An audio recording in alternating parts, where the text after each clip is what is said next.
கர்த்தருடைய பரிசுத்த நாமத்துக்கு மகிமை உண்டாவதாக. Glory be to the holy name of the Lord. யாத்திராகமம் 1ஆம் அதிகாரம் 21ஆம் வசனத்தை ஒரு விசை நாம் வாசிக்க கேட்கலாம். Exodus 1:21. மருத்துவச்சிகள் தேவனுக்கு பயந்ததினால் அவர்களுடைய குடும்பங்கள் தலைக்கும்படி செய்தார். மருத்துவச்சிகள் தேவனுக்கு பயந்ததினால் அவருடைய குடும்பங்கள் தலைக்கும்படி தேவன் செய்தார். Because the midwives feared God, the Lord made their houses to flourish. யாத்திராகமம் என்பது தேவனுடைய ஜனங்களுடைய வாழ்க்கை பயணமாக அது அமைந்தது. Exodus shows the journey of the children of Israel. அவர்கள் யாத்திரையை தொடங்கினார்கள். They began their journey. அடிமைத்தனத்திலிருந்து தங்களுடைய வாழ்க்கையை அவர்கள் துவங்கினார்கள். They began their journey from the bondage. அடிமைத்தனத்திலிருந்து விடுதலை பயணம் தொடங்கினது. அதுதான் அங்கே யாத்திராகமத்திலே சித்தரிக்கப்பட்டிருக்கிறது. The journey from the bondage unto deliverance began, and that is the place where they have been delivered. அவர்கள் எகிப்திலே இருந்த நாட்களில் நடந்த ஒரு காரியம், எகிப்தின் ராஜா அவர்களுக்கு விரோதமாக எழும்ப ஆரம்பித்தான். In the days that they were in the land of Egypt, the king of Egypt rose against them. காரணம், தேவனுடைய ஜனங்கள் ஏராளமானவர்களாக இருந்தார்கள், பலத்தவர்களாக இருந்தார்கள். The reason was they were multiplied and they waxed very mightily. எப்பொழுதெல்லாம் தேவனுடைய ஜனங்கள் தங்களை பலப்படுத்திக் கொள்கிறார்களோ அப்பொழுதெல்லாம் சத்துரு அவர்களுக்கு விரோதமாக எழும்புகிறதை நாம் வேத வசனத்திலே நாம் பார்க்க முடியும். From the word of God we can see that whenever the people of God waxed mightily in their strength, that time the enemy came against them. எப்பொழுது ஒருவன் ஆவிக்குரியவனாய் மாறுகிறானோ அப்பொழுது அவனுக்கு யுத்தங்கள் தொடங்குகிறது. Whenever one person is changing into a spiritual person, then is his battles beginning. எப்பொழுது ஒருவன் பிரதிஷ்டை உள்ளவனாய் மாற விரும்புகிறானோ அப்பொழுது அவனுக்கு போராட்டங்கள் ஆரம்பிக்கிறது. Whenever one is becoming consecrated, then is his struggles beginning. ஒருவன் பாவியாக இருக்கும் பொழுது அவனுக்கு போராட்டங்கள் கிடையாது. As long as one is a sinner, he has no struggles. ஆனால் பரிசுத்தவானாய் தன்னை அர்ப்பணிக்கும் பொழுது அவனுக்கு பயங்கரமான போராட்டங்கள் அவனை சூழ்ந்து கொள்கிறது. But when he is offering himself as to be a holy person, then is his struggles increasing.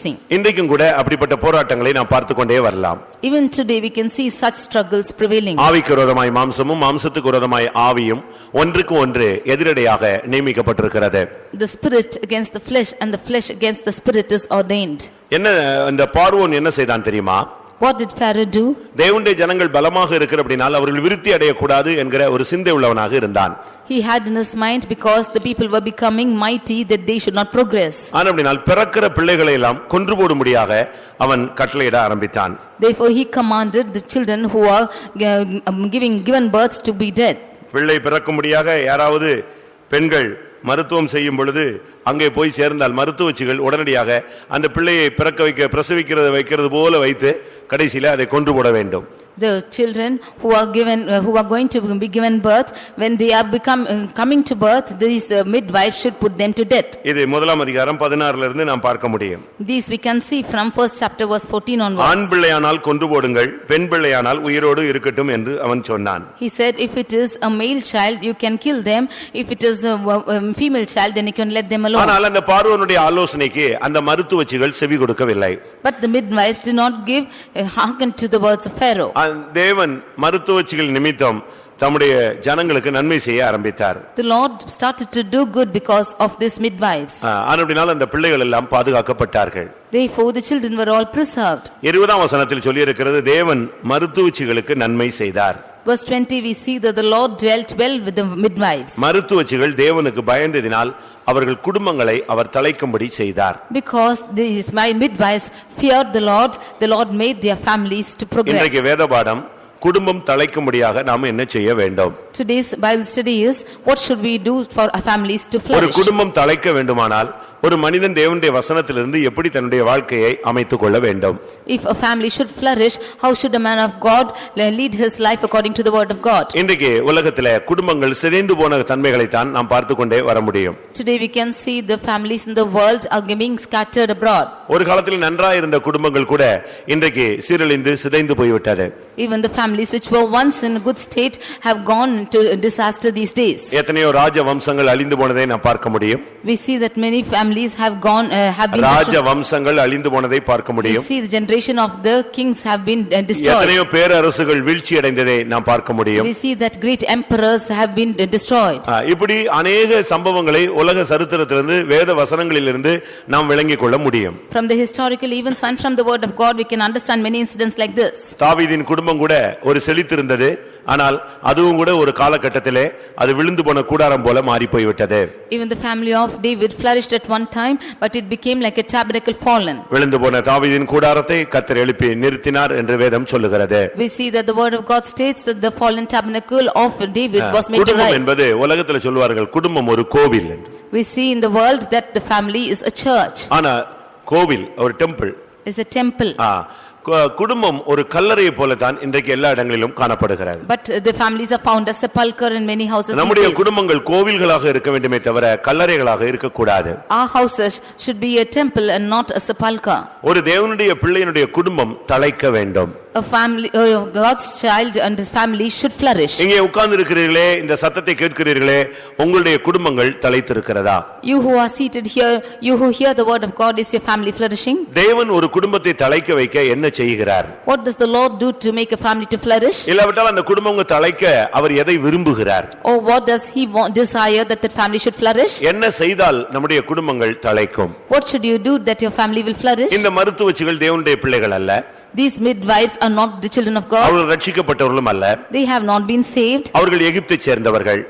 They were belonging to Egypt. பார்வோனுடைய கட்டுப்பாட்டிலே இருக்கிறவர்கள். They were under the custody of Pharaoh. தேவன் ஒரு குடும்பத்தை அவர் தழைக்க வைக்க வேண்டுமானால் யாராக இருந்தாலும் அந்த குடும்பத்தை அவர் தழைக்க வைக்க முடியும். If the Lord wants to flourish a family, whomever he may be, the Lord will flourish him. அவர் நல்லோர் மேலும் அவர் தீயோர் மேலும் மழையை வருஷிக்க பண்ணுகிறார். He causeth his rain to pour upon the good and the bad. நல்லோர் மேலும் தீயோர் மேலும் அவர் சூரியனை உதிக்கச் செய்கிறார். He causes the sun to shine upon the good and the bad. இந்த மருத்துவச்சிகள் பார்வோனுடைய ஆளுகையிலே இல்லாவிட்டால் பார்வோனுடைய தேசத்திலே சேர்ந்தவர்களாக இருந்தாலும் அவர்கள் குடும்பங்களை தழைக்க வைத்த கர்த்தர் நம்முடைய குடும்பங்களும் தழைக்க வைக்க வல்லவராக இருக்கிறார்.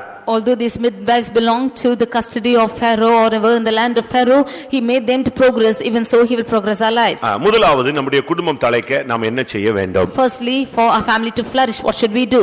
ரொம்ப சிம்பிளான ஒரு கான்செப்ட் தான். It's a simple concept. தன்னுடைய குடும்பத்திற்காக ஒரு மனிதன் எவ்வளவோ பிரயாசப்படுகிறான். A man is laboring hard for his family. எவ்வளவோ முயற்சி எடுக்கிறான். He is making so many efforts. ஆனால் வேதம் சொல்லுகிறது உன்னுடைய குடும்பம் தழைக்க வேண்டுமானால் முதலாவது நீ தேவனுக்கு பயப்பட வேண்டும். Firstly, if your family should flourish, then you should first fear the Lord. மருத்துவச்சிகள் தேவனுக்கு பயந்ததினால் அவருடைய குடும்பங்கள் தழைக்கும்படி தேவன் செய்தார். Because the midwives feared God, God made their houses to flourish. ஒரு தேவனுடைய பிள்ளை தேவனுக்கு பயந்தால் அவனுடைய குடும்பம் ஆசீர்வாதமாக இருக்கும். If a child of God fear God, then his family will be blessed. நாம் மனிதர்களுக்கு பயப்படுகிறோம். We are fearing men.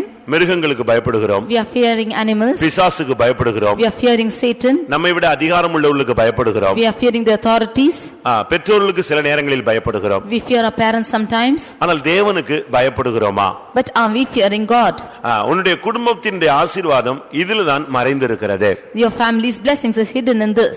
நீ தேவனுக்கு பயப்படுகிற பயத்தை தான் கர்த்தர் எதிர்பார்க்கிறார். The fear of the Lord is what the Lord expects from you. எனக்கு பயப்படும் பயம் எங்கே என்று கர்த்தர் கேட்கிறார். The Lord asks, where is the fear which you fear me with? ஒரு தேவனுடைய பிள்ளை தனக்கு பயப்பட வேண்டும் என்பதிலே தேவன் கவனமாக இருக்கிறார். God is very careful that a child of God should fear him. மனுஷனுக்கு பயப்படுகிற பயம் நமக்கு தேவையில்லை. We should not have the fear of men. மனுஷருக்கு பயப்படுகிற பயம் கண்ணியை வருவிக்கிறது. The fear of God, fear of man will bring him snares. மல்கியா 1:6 பார்க்கும் பொழுது Malachi 1 chapter 6th verse. நான் எஜமானானால் எனக்கு பயப்படும் பயம் எங்கே என்று சேனைகளின் கர்த்தர் தமது நாமத்தை அசட்டை பண்ணுகிறவர்களுக்கு கேட்கிறார். The Lord of hosts is asking the people who are despising his name, if I be a master, where is my fear? கர்த்தருக்கு பயப்படுகிற பயம் என்றால் எப்படிப்பட்டது?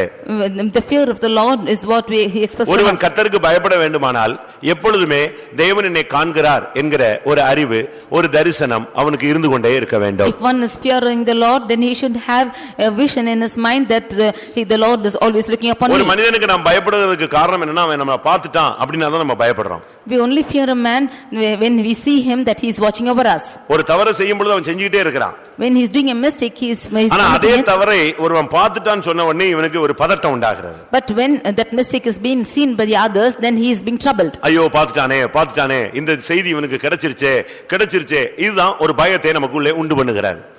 This fear is caused in him because he has seen me and he has known what he has done. இதை விட முக்கியமானது மனுஷன் பார்க்கறானோ மனுஷன் கேட்கறானோ இல்லையோ தேவன் உன்னை என்ன செய்கிறார்?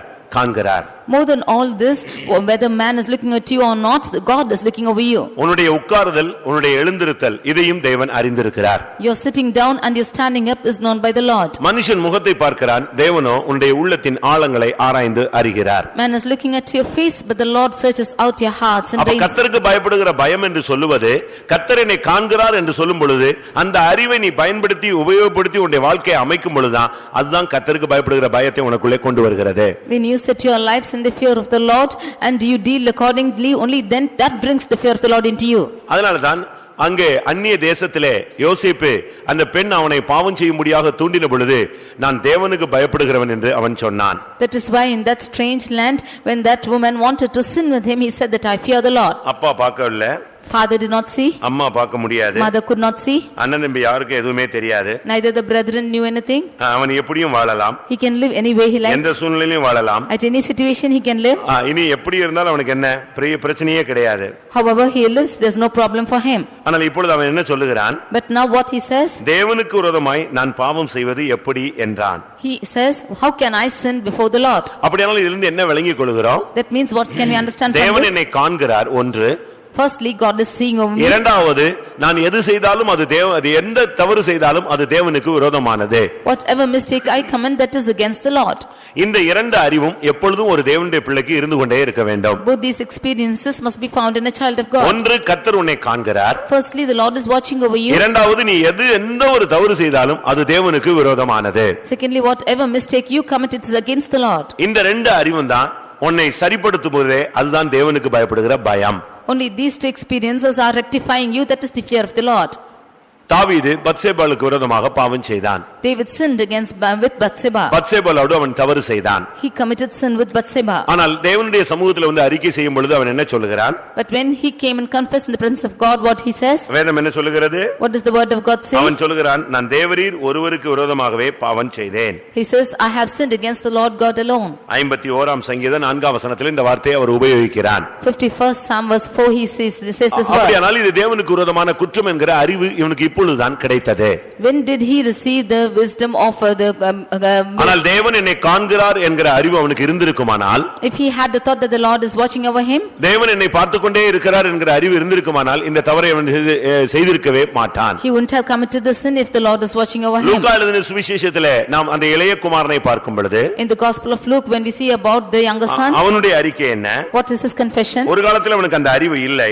he did not have this wisdom once upon a time. இஷ்டத்துக்கு பாவம் செய்து தன்னுடைய ஆஸ்தியை அழித்தவன். he lived according to his sin and left all his riches. ஆனால் இப்பொழுது அவனுக்கு ஒரு தெளிவான அறிவு கிடைத்தது. now he had a clear mind. அந்த அறிவு என்ன சொல்லி கொடுத்தது? what does that mind say to நீ him? செய்ததெல்லாம் பரலோகத்துக்கு விரோதமானது. all what you have done is against heaven. நீ செய்ததெல்லாம் பரத்துக்கு விரோதமான ஒரு செயல். all your actions are against heaven. அது தகப்பனுக்கு விரோதமான ஒரு செயல். it is the works against the father. இது அவனுக்கு ஆவி அந்த புத்தி தெளிந்தபோது கிடைத்த ஒரு அறிவு. when he had a sober mind, he had this vision. லூக்கா 15:18 இல்லாவிட்டால் 21 நாம் இதை பார்க்க முடியும். Luke 15:18 and 21 we can see இதிலிருந்து this. என்ன விளங்கிக் கொள்கிறோம்? what do we understand from this? தேவன் தன்னை பார்க்கிறார் என்ற அறிவு இல்லாதவன் தேவனுக்கு பயப்படாமலே வாழ்ந்து கொண்டு வருகிறான். he who has no vision that the Lord is looking over him does not live with fear. தேவன் என்னை காண்கிறார், நான் செய்கிற தவறுகள் தேவனுக்கு விரோதமானது என்ற அறிவு எப்பொழுது வருகிறதோ அவன் தேவனுக்கு பயந்து நடக்கிறான். எந்த சூழ்நிலையிலும் அவன் பாவத்துக்கு இடம் கொடுக்க மாட்டான். whenever he has the mind that the Lord is watching over me and the Lord is looking upon my mistakes, then he will not give room for sin any time. இப்படிப்பட்ட வாழ்க்கையை தான் யோவான் சொல்லும் பொழுது தேவனால் பிறந்தவன் பாவம் செய்யான் என்று அவன் சொல்லி காண்பிக்கிறார். that is what John says, that he who is born of God will not commit sin. ஒரு தகப்பன் தன்னுடைய குடும்பம் தலைக்க வேண்டுமானால், ஒரு தாய் தன்னுடைய குடும்பம் தலைக்க வேண்டுமானால் தேவனுக்கு பயந்தவர்களாய் மாற வேண்டியது அவசியம். if a father should make his family to flourish or the mother should make the family to flourish, then he should have the fear of புருஷன், God. மனைவி, பிள்ளைகள் இளைப்பாறுதலோடு தலைத்த ஒரு குடும்பமாக இருக்க வேண்டுமானால் அவர்கள் தேவனுக்கு பயப்பட்டே ஆக வேண்டும். if the husband, wife and children should live as a family which is flourishing, then they should definitely fear God. ஒரு தகப்பன் தேவனுக்கு பயப்படுகிறான், தாய் தேவனுக்கு பயப்படுகிறாள், பிள்ளை தேவனுக்கு பயப்படுகிறாள் என்று சொன்னால் அந்த இடத்துல பாவத்துக்கு இடமே இல்லை. If the father is fearing God and the mother is fearing God and so the children, there is no room for sin. அந்த குடும்பம் எப்படி இருக்கும் தெரியுமா? See how that family will be. 128ஆம் சங்கீதம் முழுவதும் அந்த குடும்பத்துக்குரிய வாக்குத்தத்தங்களும் அம்சங்களுமாக சொல்லப்பட்டிருக்கிறது. The 128th psalm is belonging to that family and the blessings belong to them. 128ஆம் சங்கீதம் முதலாம் வசனத்தை வாசிக்கலாம். Psalm 128 verse 1. கர்த்தருக்கு பயந்து அவர் வழிகளில் நடக்கிறவன் எவனோ அவன் பாக்கியவான். பாத்தீங்களா? கர்த்தருக்கு பயந்து நடக்கிற மனுஷனுடைய வாழ்க்கை அங்கே அழகாக சித்தரிக்கப்பட்டிருக்கிறது. The life of a man who is fearing God, his life is prescribed here. அவனுடைய மனைவி எப்படி இருப்பாள்? How his wife will be. அவனுடைய பிள்ளைகள் எப்படி இருப்பார்கள்? How his children would be. அவன் எப்படி இருப்பான்? How he would be. அவனுடைய பிள்ளைகளுடைய பிள்ளைகள் எப்படி இருக்கும்? How will it be his grandchildren. இதெல்லாம் தெளிவாக அங்கே அழகாக சொல்லப்பட்டிருக்கிறது. These are cited clearly in this place. இதிலிருந்து என்ன விளங்கிக் கொள்கிறோம்? What do we understand from this? தேவனுக்கு பயந்தால் நம்முடைய குடும்பங்கள் தழைக்கும். If we should fear God, then our families will flourish. நம்மில் எத்தனை பேர் தேவனுக்கு பயந்த ஒரு வாழ்க்கையை வாழ்கிறோம்? How many of us are living a life fearing God? இந்த உலகத்துல உன்னுடைய காணிக்கையை தேவன் எதிர்பார்க்கிறது இல்ல. The Lord does not expect an offering from you in this world. இந்த உலகத்துல நீ கொடுக்கிற காணிக்கை அவருக்கு முக்கியமே கிடையாது. Your offering in this world is not pleasing to him. சங்கீதக்காரன் சொல்கிறான், என்னுடைய பணம் என்னுடைய செல்வம் உமக்கு தேவையில்லை என்று அவனே சொல்லுகிறான். Psalmist says that my riches are not wanted to you. என்னுடைய செல்வம் உமக்கு தேவையாயிராது. My riches are not wanting for you. சங்கீதம் 16:2 என் செல்வம் உமக்கு வேண்டியதில்லை. In Psalm 16:2 we can see that my riches does not belong to you. அவர் எதிர்பார்க்கிறது என்ன தெரியுமா? What does he expect from us? ஒரு தேவனுடைய பிள்ளையிடத்திலிருந்து கர்த்தர் எதிர்பார்க்கிற ஒரு காரியம் என்ன? What is the matter that the Lord expects from a child of God? உபாகமம் 10ஆம் அதிகாரம் Deuteronomy chapter 10 12-13 வசனங்களை வாசிப்போம். 12 and 13. உபாகமம் 10ஆம் அதிகாரம் 12-13.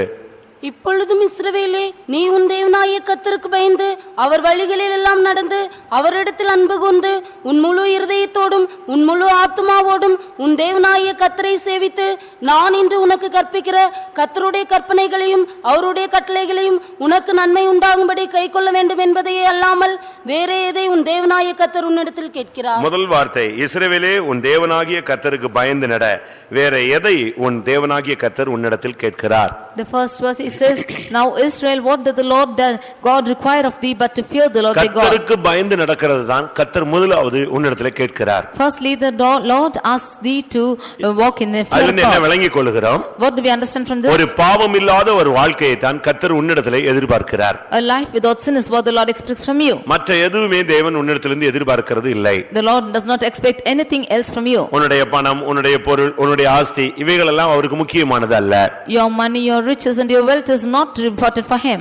ஒரு மனிதனுடைய ஊழியத்தை விட ஜீவியம் முக்கியமானது. More than the ministry of a man, his life is most இங்கே important. நாம் பார்க்கும் பொழுது அந்த மருத்துவச்சிகள் தேவனுக்கு பயந்தார்கள். Here the midwives fear the Lord. அவர்கள் பார்வோனுடைய வார்த்தையை விட தேவனுடைய வார்த்தைக்கு செவி கொடுத்தார்கள். They hearkened to the words of God more than the words of Pharaoh. அவர்களுக்குள்ளேயே ஒரு இரக்க சிந்தை உண்டானது. Inside them they had mercy. தன்னுடைய தொழிலில் தவறு செய்யக்கூடாது என்பதில் அவர்கள் தீர்மானமாய் இருந்தார்கள். They had a decision that they should not fail or make a mistake in their business. ஒரு ஆண் பிள்ளையை கொல்லுவது பாவம் என்று அவர்கள் எண்ணினார்கள். They felt that killing a male child is a sin. ஜெய ஜீவியத்தை எப்பொழுதுமே நாம் அழித்து போடக்கூடாது. We should never destroy overcoming life. ஜெய ஜீவியத்தை எப்பொழுது அழிக்கிறோமோ அப்பொழுது நாமே நம்முடைய தலையில மண் அள்ளி போட்டுக் கொள்கிறோம். Whenever we destroy our overcoming life, then we are putting earth upon our head. இன்னைக்கு अनेक குடும்பங்கள் தலைக்காமலே போய்விட்டது. Today many families did not flourish. அது உளுந்த உடனே சொல்லுவாங்க, ஆடின ஆட்டத்தை பத்தியா, எவ்வளவு ஆடினா, கடைசில பாரு இப்ப குடும்பம் இல்லாம போயிருச்சுன்னு சொல்லுவாங்க. And some of them will say, see how he had well danced, now his family is nothing. உங்களுடைய குடும்பம் தலைக்கணும்னு ஆசைப்படுறீங்களா? Do you want your family to flourish? உங்களுடைய குடும்பம் தலைக்கணும்னா நாம் செய்ய வேண்டிய முதல் முக்கியமான ஒரு காரியம் தேவனுக்கு பயந்த ஒரு வாழ்க்கைக்குள்ளே நாம் வர வேண்டும். If you want your family to flourish, first most prominent thing which you have to do is to fear God. தேவன் என்னை காண்கிறார். God is watching over me. நான் செய்யற தவறுகள் தேவனுக்கு விரோதமானது. The mistakes which I commit is against the Lord. இது இப்ப ஆணி அடிச்ச மாதிரி உங்க மனசுல நீங்க அடிச்சு வச்சுக்கோங்க. You should nail it as a nail in your head. நீங்க உங்களை எங்க கொண்டு போய் விட்டாலும் நீங்க பாவம் செய்ய மாட்டீங்க. Wherever you go, you will never commit sin. அது ஒரு தீர்மானம் போல நீங்க வெச்சுக்கொள்ளணும். You should make a determination like this. மனுஷன் காணவில்லை, தேவன் காண்கிறார். Man is not watching, but God is watching. ஒரு மனிதன் சொல்லுகிறான், விடியற் காலத்து செட்டைகளை அடித்து நான் உயர ஏறி போனாலும் அங்கேயும் உம்முடைய கை என்னை பிடிக்கிறது. A man of God says that if I should flutter my wings and go as the dew in the morning, even there your hand is over me. நான் பாதாளத்துல போய் படுக்கை போட்டாலும் அங்கேயும் உம்முடைய கை என்னை பிடிக்கிறது. If I go and lay my bed in the hell, even even there your hand is over me. அப்ப நீ எங்க போனாலும் கர்த்தர் உன்னை கண்டுகொண்டே வருகிறார். So wherever you go, the Lord is watching over you. அதனால உன்னுடைய மனசாட்சிக்கு நீ பதில் சொல்ல முடியாமலே நீ வாழ்க்கையில நொந்து போய் விடுவாய். So you are not able to answer your conscience and you are becoming faithful. உன்னுடைய இருதயமே உன்னை குற்றவாளியாக தீர்த்தால் தேவன் அதிலும் பெரியவராய் இருந்து உன்னை நியாயம் தீர்ப்பார். If your heart itself will accuse you, God being above all will judge you. இந்த குடும்பத்தை குறித்து ஒரு தெளிவான அறிவு நமக்கு தேவை. We should have a clear mind about this family. இப்போ உள்ள குடும்பங்கள்லாம் எப்படிப்பட்ட குடும்பங்கள் தெரியுமா? See how the families are these days. இந்த சின்ன பிள்ளைங்க எல்லாம் மணல்ல வீடு கட்டுவாங்க, பாத்திருக்கீங்களா? You would have seen children building their houses on the sand. கொஞ்ச நேரம் விளையாடுவாங்க. They will play for some time. யார் வீட்லயா இருந்தது டேய் வர்றியா அப்படினா போதும் உடனே எல்லாத்தையும் மண்ணு கிண்ணெல்லாம் தள்ளி உடைச்சு போயிட்டு வரண்டு போயிட்டே இருப்பாங்க. If somebody from a house will say come are you coming, then immediately he casts out everything and goes off. இது வந்து சிறு பிள்ளைகளுடைய வாழ்க்கை. This is the life of small children. இன்னைக்கு நமக்குடைய பெரியவங்க கூட இப்படி தான் வாழுகிறார்கள். Even elderly people are living like this. யாராவது அம்மா கூப்பிட்டா அண்ணன் கூப்பிட்டா தம்பி கூப்பிட்டா குடும்பத்தையே உடைச்சு நொறுக்கி குப்பையில போட்டு போயிட்டே இருக்கான். If the father, brother or sister will call, then they are breaking their families and going off. முதலாவது நம்முடைய குடும்பத்தை குறித்து ஒரு தெளிவான அறிவு நமக்கு தேவை. Firstly, we need a clear wisdom about a family. அப்படி ஒரு அறிவு இல்லாத ஆளு கல்யாணம் கட்டவே கூடாது. One who is not having this vision should not get married. வயசாயிடுச்சுன்னு சொல்லிட்டு கல்யாணம் கட்டி விட்டு அவன் போய் குடும்பத்தை போட்டு குழப்ப கூடாது. Not to say that you are aged person going and getting married should not confuse the family. குடும்பம் வந்து ஒரு விசுவாச வீடு போல இருக்கணும். A family should be like a faith home. ஒரு prayer house போல இருக்கணும். It should be like a prayer house. அது ரட்சிக்கப்பட்ட ஒரு இடமாக இருக்க வேண்டும். It should be a saved place. வீடு வந்து நீங்க நல்ல ஒரு மெயின்டைன் பண்ண வேண்டும். You should maintain your house well. House maintain பண்ணனும்னா நல்லா சுத்தம் பண்ணி வைக்கணும் அப்படி நான் சொல்ல வரல. உங்களுடைய லைஃப், உங்களுடைய குடும்பம், மனைவி, புருஷன், பிள்ளை, இந்த அமைப்பு வந்து தேவனால் ஏற்படுத்தப்பட்ட ஒரு அமைப்பு. The husband, wife and the children have been kept as a temple by the Lord. அவர் ஒருவனை அல்லவா படைத்தார். He has created one person. எதற்காக ஒருவனை படைத்தார்? For what purpose did he create? தேவ பக்தியுள்ள சந்ததியை பெரும்படித்தானே. That he might develop holy descendants. அப்படிதான் வேதம் சொல்லுகிறது. That is how the word of God says. ஒருவனை கர்த்தர் படைச்சதுக்கு காரணம் அவன் மூலமா தேவபக்தி உள்ள ஒரு சந்ததியை அவர் பெற்றுக்கொள்ள வாஞ்சித்தார். The reason for God creating one person is to create holy descendants out of him. உங்களுடைய குடும்பம் எப்படி இருக்குன்னு பாருங்க. How is your family? உங்களுடைய குடும்பம் தலைக்குதா? How is your family flourishing? நமக்கு சென்னையில ஒரு விசுவாச வீடு இருக்கிறது. In Chennai we have a faith home. பக்கத்துல கல்லறை. And nearby is a sepulchre. அங்க வந்து இப்ப அடக்கம் பண்ணிட்டே இருப்பாங்க அடிக்கடி. And they will always come and செத்து போன ஜனங்களை கொண்டு வந்து அடக்கம் பண்ணுகிற ஒரு கல்லறை. They will come and bury their dead bodies there. அந்த பக்கத்துல அந்த கிராமத்துல ஒரு ஃபேமிலி இருந்தது. There is a nearby village and the family is there. அவன் ஒரு குடிகாரன். He was a drunkard. அந்த குடிகாரன் டெய்லி குடிச்சிட்டு வந்து மனைவி பிள்ளையை அடிச்சிட்டே இருப்பான். The drunkard will drink every day and beat his wife and children. நான் சொல்றது உண்மையான ஒரு சம்பவம். This is a true incident which I say. Daily குடிப்பான், சாயங்காலம் வந்தா வீடு ஒரே கபலீகரமா இருக்கும். Every day he used to drink and come and make a daily மனைவிக்கு அடி சண்டை, ரோட்ல கிடந்து அடிக்கிறது இழுக்கிறது கேவலமாக இருக்கும். Every day he used to fight with his wife and beat them and bring them to roads. அவங்களுக்கு ஒரே ஒரு மகள். And he had only one son. ஒரே ஒரு மகள். Only one daughter. அந்த பிள்ளை டெய்லி அவங்க அப்பாட்ட சொல்லுவான், அம்மாவை அடிக்காத, குடிச்சிட்டு வராத, கேவலமா இருக்கு, எனக்கு ஸ்கூலுக்கு போக வெக்கமா இருக்கு, மத்தவங்க எல்லாம் என்னை தப்பா பாக்குறாங்க, இப்படியே சொல்லிக்கொண்டே வந்தாள். The daughter will always say, do not come drinking and beat my mother and make agony out here. ஒரு லிமிட்டுக்கு பிறகு அந்த பிள்ளை வளர்ந்து விட்டாள். After limit the child grew. ஒரு 10-15 வயசு வந்துருச்சு. It was 15 years. அப்பவும் அந்த பிள்ளை எவ்வளவோ சொல்லி பார்த்தா, எனக்கு ஸ்கூலுக்கு போக வெக்கமா இருக்கு, ஸ்கூல்ல படிக்கிற பிள்ளைங்க மத்தியில அசிங்கமா இருக்கு, எவ்வளவோ சொல்லி பார்த்துச்சு அந்த பிள்ளை. Even at the time she said that I am ashamed to go to school and my students are all watching like this. அவர் குடிச்சிட்டு வந்த உடனே இந்த அம்மாவை சண்டையை ஸ்டார்ட் பண்ணும், அவர் உடனே அடியை ஸ்டார்ட் பண்ணுவாரு. இப்படியே போச்சு. கடைசில அந்த பிள்ளை வந்து இப்படி ஒரு வாழ்க்கையே வேண்டாம்னு சூசைட் பண்ணி செத்து போயிடுச்சு. One day every day the father used to drink and the mother used to fight like this. The quarrel used to go on. One day she decided that not to live and suicided and died. ஒரே ஒரு பிள்ளை, அதுவும் செத்து போயிடுச்சு. Only one daughter, she died. அதுக்கு பிறகு பாத்தீங்கன்னா இந்த புருஷனும் இந்த மனைவியும் daily கல்லறையில உட்கார்ந்திருப்பாங்க. After that you should see this husband and wife every day they'll go and sit in the sepulchre. இவன் காலையில எந்திரிச்ச உடனே கல்லறையில வந்து உட்கார்ந்து அழுவான். கொஞ்ச நேரம் இவன் வேலைக்கு போட்ட பிறகு அவ வந்து அழுவா. In the morning after he gets up he will come to the burial ground and he'll sit and cry, and after that wife will come and sit and cry. இப்ப நான் குடிக்க மாட்டேன்னு கல்லறையில போய் உட்கார்ந்து சத்தியம் பண்ண ஏதாவது நடக்குமா? He will come to the burial ground and say that I will never, I am promised that I will not drink anymore. நான் குடிக்கவே மாட்டேன், நீ வெளிய வான்னா எப்படி வரும் அந்த பிள்ளை? If he says I will never drink anymore, you come out. இப்படி எவ்வளவோ பேருக்கு தங்களுடைய குடும்பங்களை சந்ததிகளை எல்லாம் அழிச்சவங்க இருக்காங்க. Like this, many of them have spoiled their descendants and their families. தேவனுக்கு பயப்படுகிறவனுடைய குடும்பத்தை கர்த்தர் தழைக்க வைக்கிற தேவனாக இருக்கிறார். The Lord will cause the family which is fearing the Lord to flourish. குடும்பத்தை எப்படி நடத்தணும்னு ஒரு சிலருக்கு தெரியவே தெரியாது. கல்யாணத்தை கட்டி வச்சிடறாங்க, நாங்களும் கட்டி வச்சிடறோம், இவங்களும் கட்டிட்டு போயிடறான்.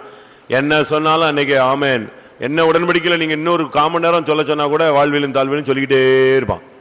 Some of them do not know how to lead their families. If we are asking them to promise again and again, they will keep on saying like this. இப்படிலாம் ரொம்ப பேர் இருக்காங்க. Like this, many of them are living. ஆனா அவங்களுடைய குடும்பத்துக்காக என்ன செய்யணும்னு தெரியாது. குடும்பத்தை பத்தி நடத்தவே தெரியாதவனை கொண்டு போய் கல்யாணத்துல இறக்கி விட்டா அவன் குடும்பத்தை சிதைச்சுக்கிட்டே தான் இருப்பான், உடைச்சுக்கிட்டே தான் இருப்பான். One who doesn't know how to lead the family, if you are getting them married, then he will keep breaking that family. நான் சொன்னேன் குடும்பம் ஒரு கோவில், அத நல்லா நீங்க கட்டி அழகான ஒரு கோவிலா கட்டி எழுப்பணும். I said that the family is a temple and you should build that in a beautiful way. நீ அத கல்லறையாக கட்டக்கூடாது. You should not make it a sepulcher. அது ஒரு டெம்பிளா நீ அழகா கட்டி எழுப்பு. You should beautifully build it as a temple. ஆதியாகமம் 47ஆம் அதிகாரம். குடும்பம் தலைக்க சில காரியங்களை உங்களுக்கு நான் சொல்லுகிறேன்.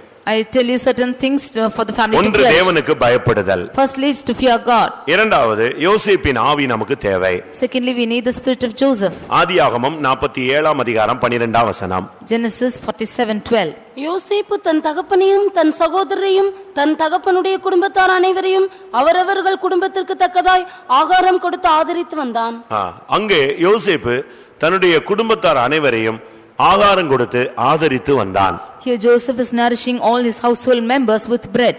குடும்பத்தை ஆதரிக்கிறவர்கள் தான் குடும்பத்தை தலைக்க வைக்க முடியும். One who is nourishing his family alone can make his family to flourish. பயங்கரமான பஞ்சமான ஒரு காலம். It was a terrible scarcity. சொந்த தேசத்துல ஒண்ணுமே கிடையாது. In his own land there is nothing. ஒரு நிர்பந்தமான நிலவரத்துல அந்த குடும்பங்க போகக்கூடிய ஒரு சூழ்நிலை. That family went there in a desperate situation. ஆனா யோசேப்பு தன்னுடைய தகப்பன், தன்னுடைய சகோதரர், தன் தன்னுடைய குடும்பத்தார் எல்லாரையும் கொண்டு வந்து ஆகாரம் கொடுத்து ஆதரித்து வந்தான். But Joseph brought his father, brethren and father's household, all of them, and provided them bread. உன்னுடைய குடும்பத்தை நீ ஆதரிக்க கூடியவனாய் இருக்க வேண்டும். You should be the one nourishing your family. ஒரு யோசேப்பின் ஆவி உனக்குள்ளே இருக்க வேண்டும். You should have the spirit of Joseph. யோசேப்பின் ஆவி எப்படிப்பட்ட ஆவி தெரியுமா? You know how the spirit of Joseph is? அவனுக்கு அம்மா இருந்துச்சு, ஒரே ஒரு தம்பி இருந்தான். He had only one mother and his only brother. அது எங்க அம்மாவையும் என் தம்பியையும் தான் பாப்பேன் அப்படின்னு அவன் சொல்லவே இல்லை. He never said that I will look upon my mother and my brother alone. தன்னுடைய தகப்பன், தன்னுடைய சகோதரர், தன்னுடைய தகப்பன் வீட்டார் அனைவர் எல்லாரையுமே அவன் ஆதரித்த ஒரு மனிதன். He was nourishing his father, his brethren and all his father's household. முழு குடும்பத்தையும் ஆதரிக்கக்கூடிய ஒரு தன்மை, அறிவு, பக்குவம் அவனுக்கு இருந்தது. He had the tendency to nourish the whole family. அவன் வந்து தேவனிடத்துல கற்றுக்கொண்டான். He learned it from God. அவன் ஒரு சிறைச்சாலையில கிடந்த ஒரு அடிமையாக இருந்த மனிதன். He was found in the prison under bondage. ஒரு புறக்கணிக்கப்பட்ட ஒரு வாழ்க்கை வாழ்ந்தவன். He was living a scattered life. ஒரு அனாதை போல அந்நிய தேசத்திலே சுற்றி திரிந்த ஒரு ஆள். He was walking as a stranger and as an orphan. ஆனா அவனுடைய மைண்ட்ல தெய்வீகம் இருந்துகிட்டே இருந்துச்சு. But he had the fear of God always in his mind. அங்க பாருங்க, 3 காரியங்கள் வாசியுங்க. You can read that in here. தன் தகப்பன், தன் சகோதரர், தன் தகப்பன் குடும்பத்தார் அனைவர் 3 குரூப் ஜனங்களையும் அவன் பராமரித்தான். He nourished 3 groups of people: his father, brethren and father's household. இவங்க எல்லாம் எப்படிப்பட்ட ஆளுங்க தெரியுமா? See how these people are. தகப்பனுடைய வீட்டார் எப்படிப்பட்டவங்க தெரியுமா? You know how the father's household are. அவனுடைய சகோதரர்கள் எல்லாம் எப்படிப்பட்டவங்க தெரியுமா? Do you know how his brethren are? சொல்லுங்க.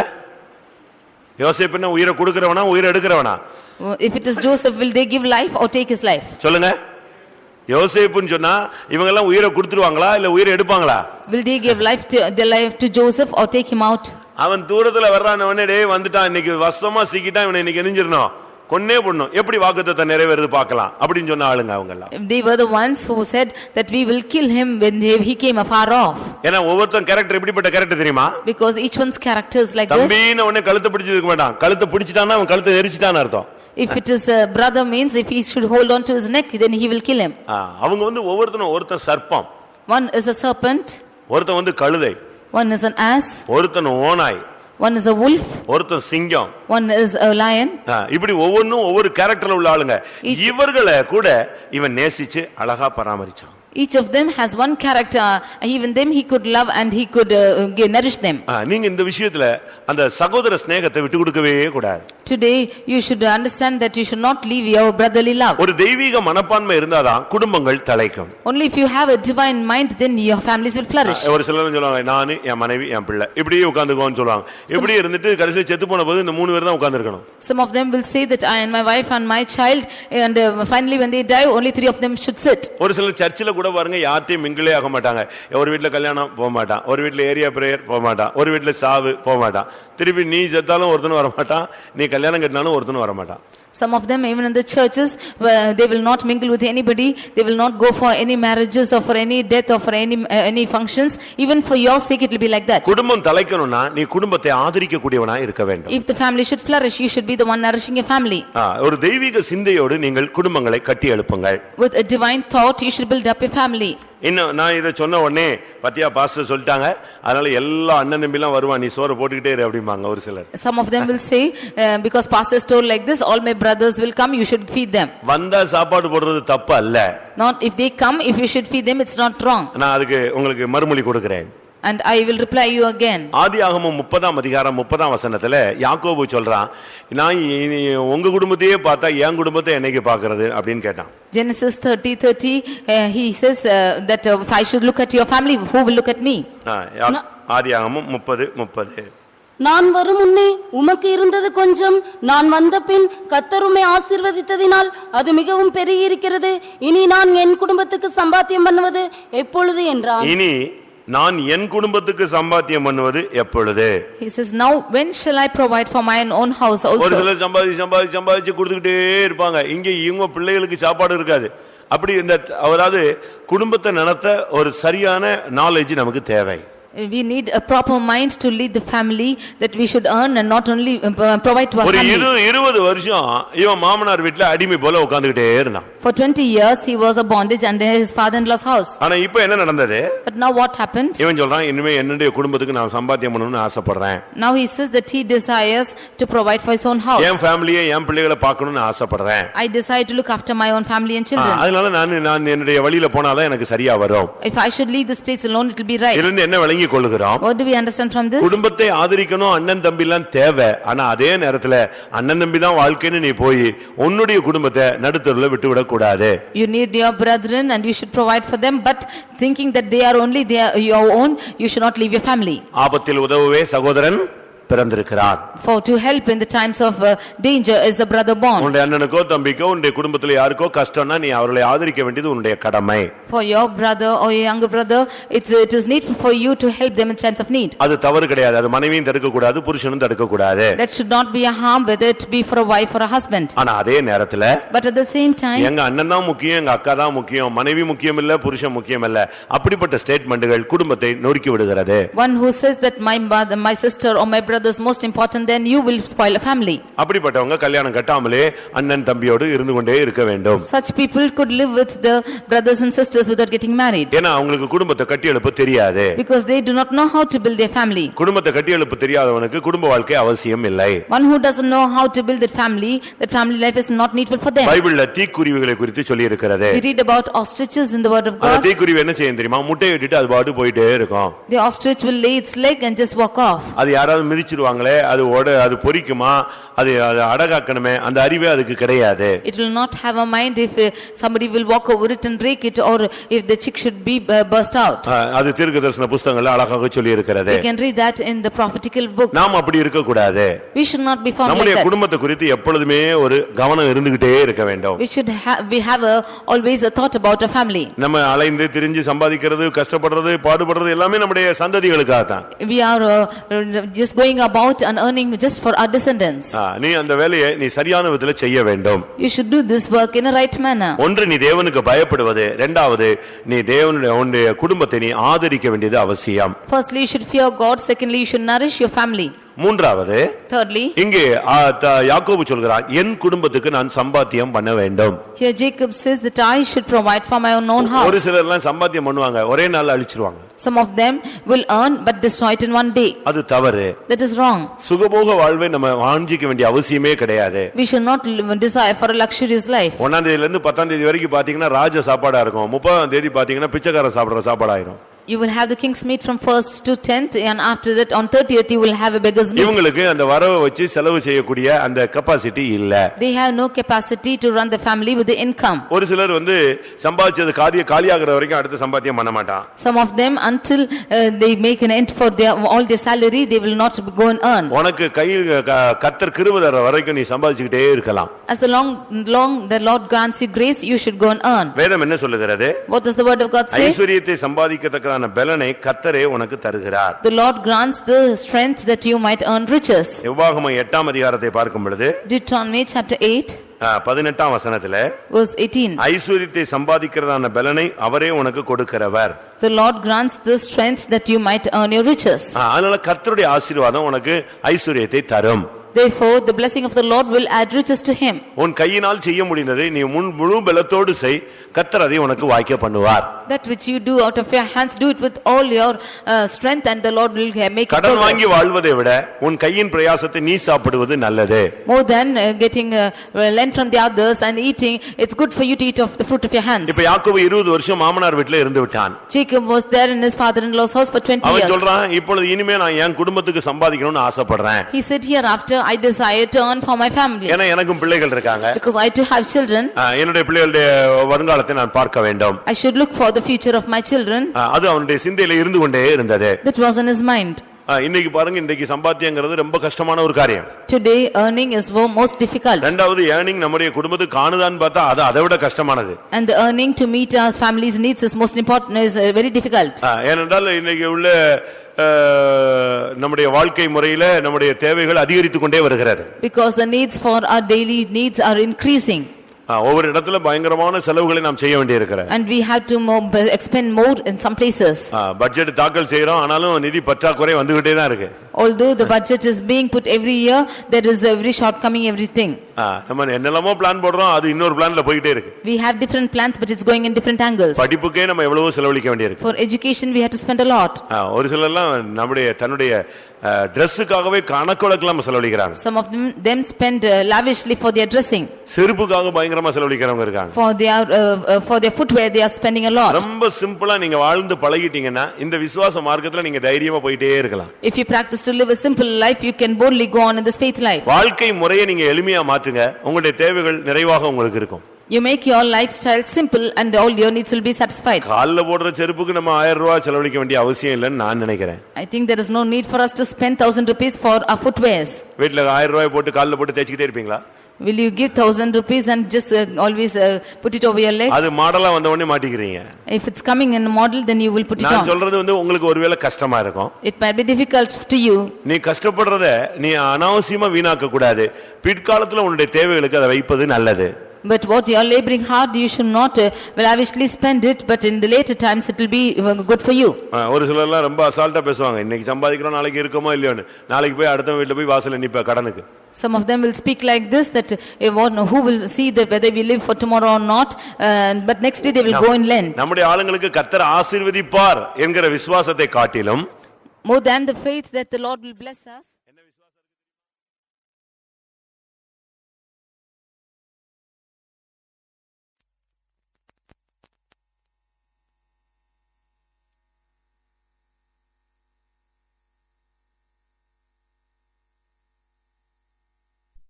வாங்கிருன்னு சொல்றான்.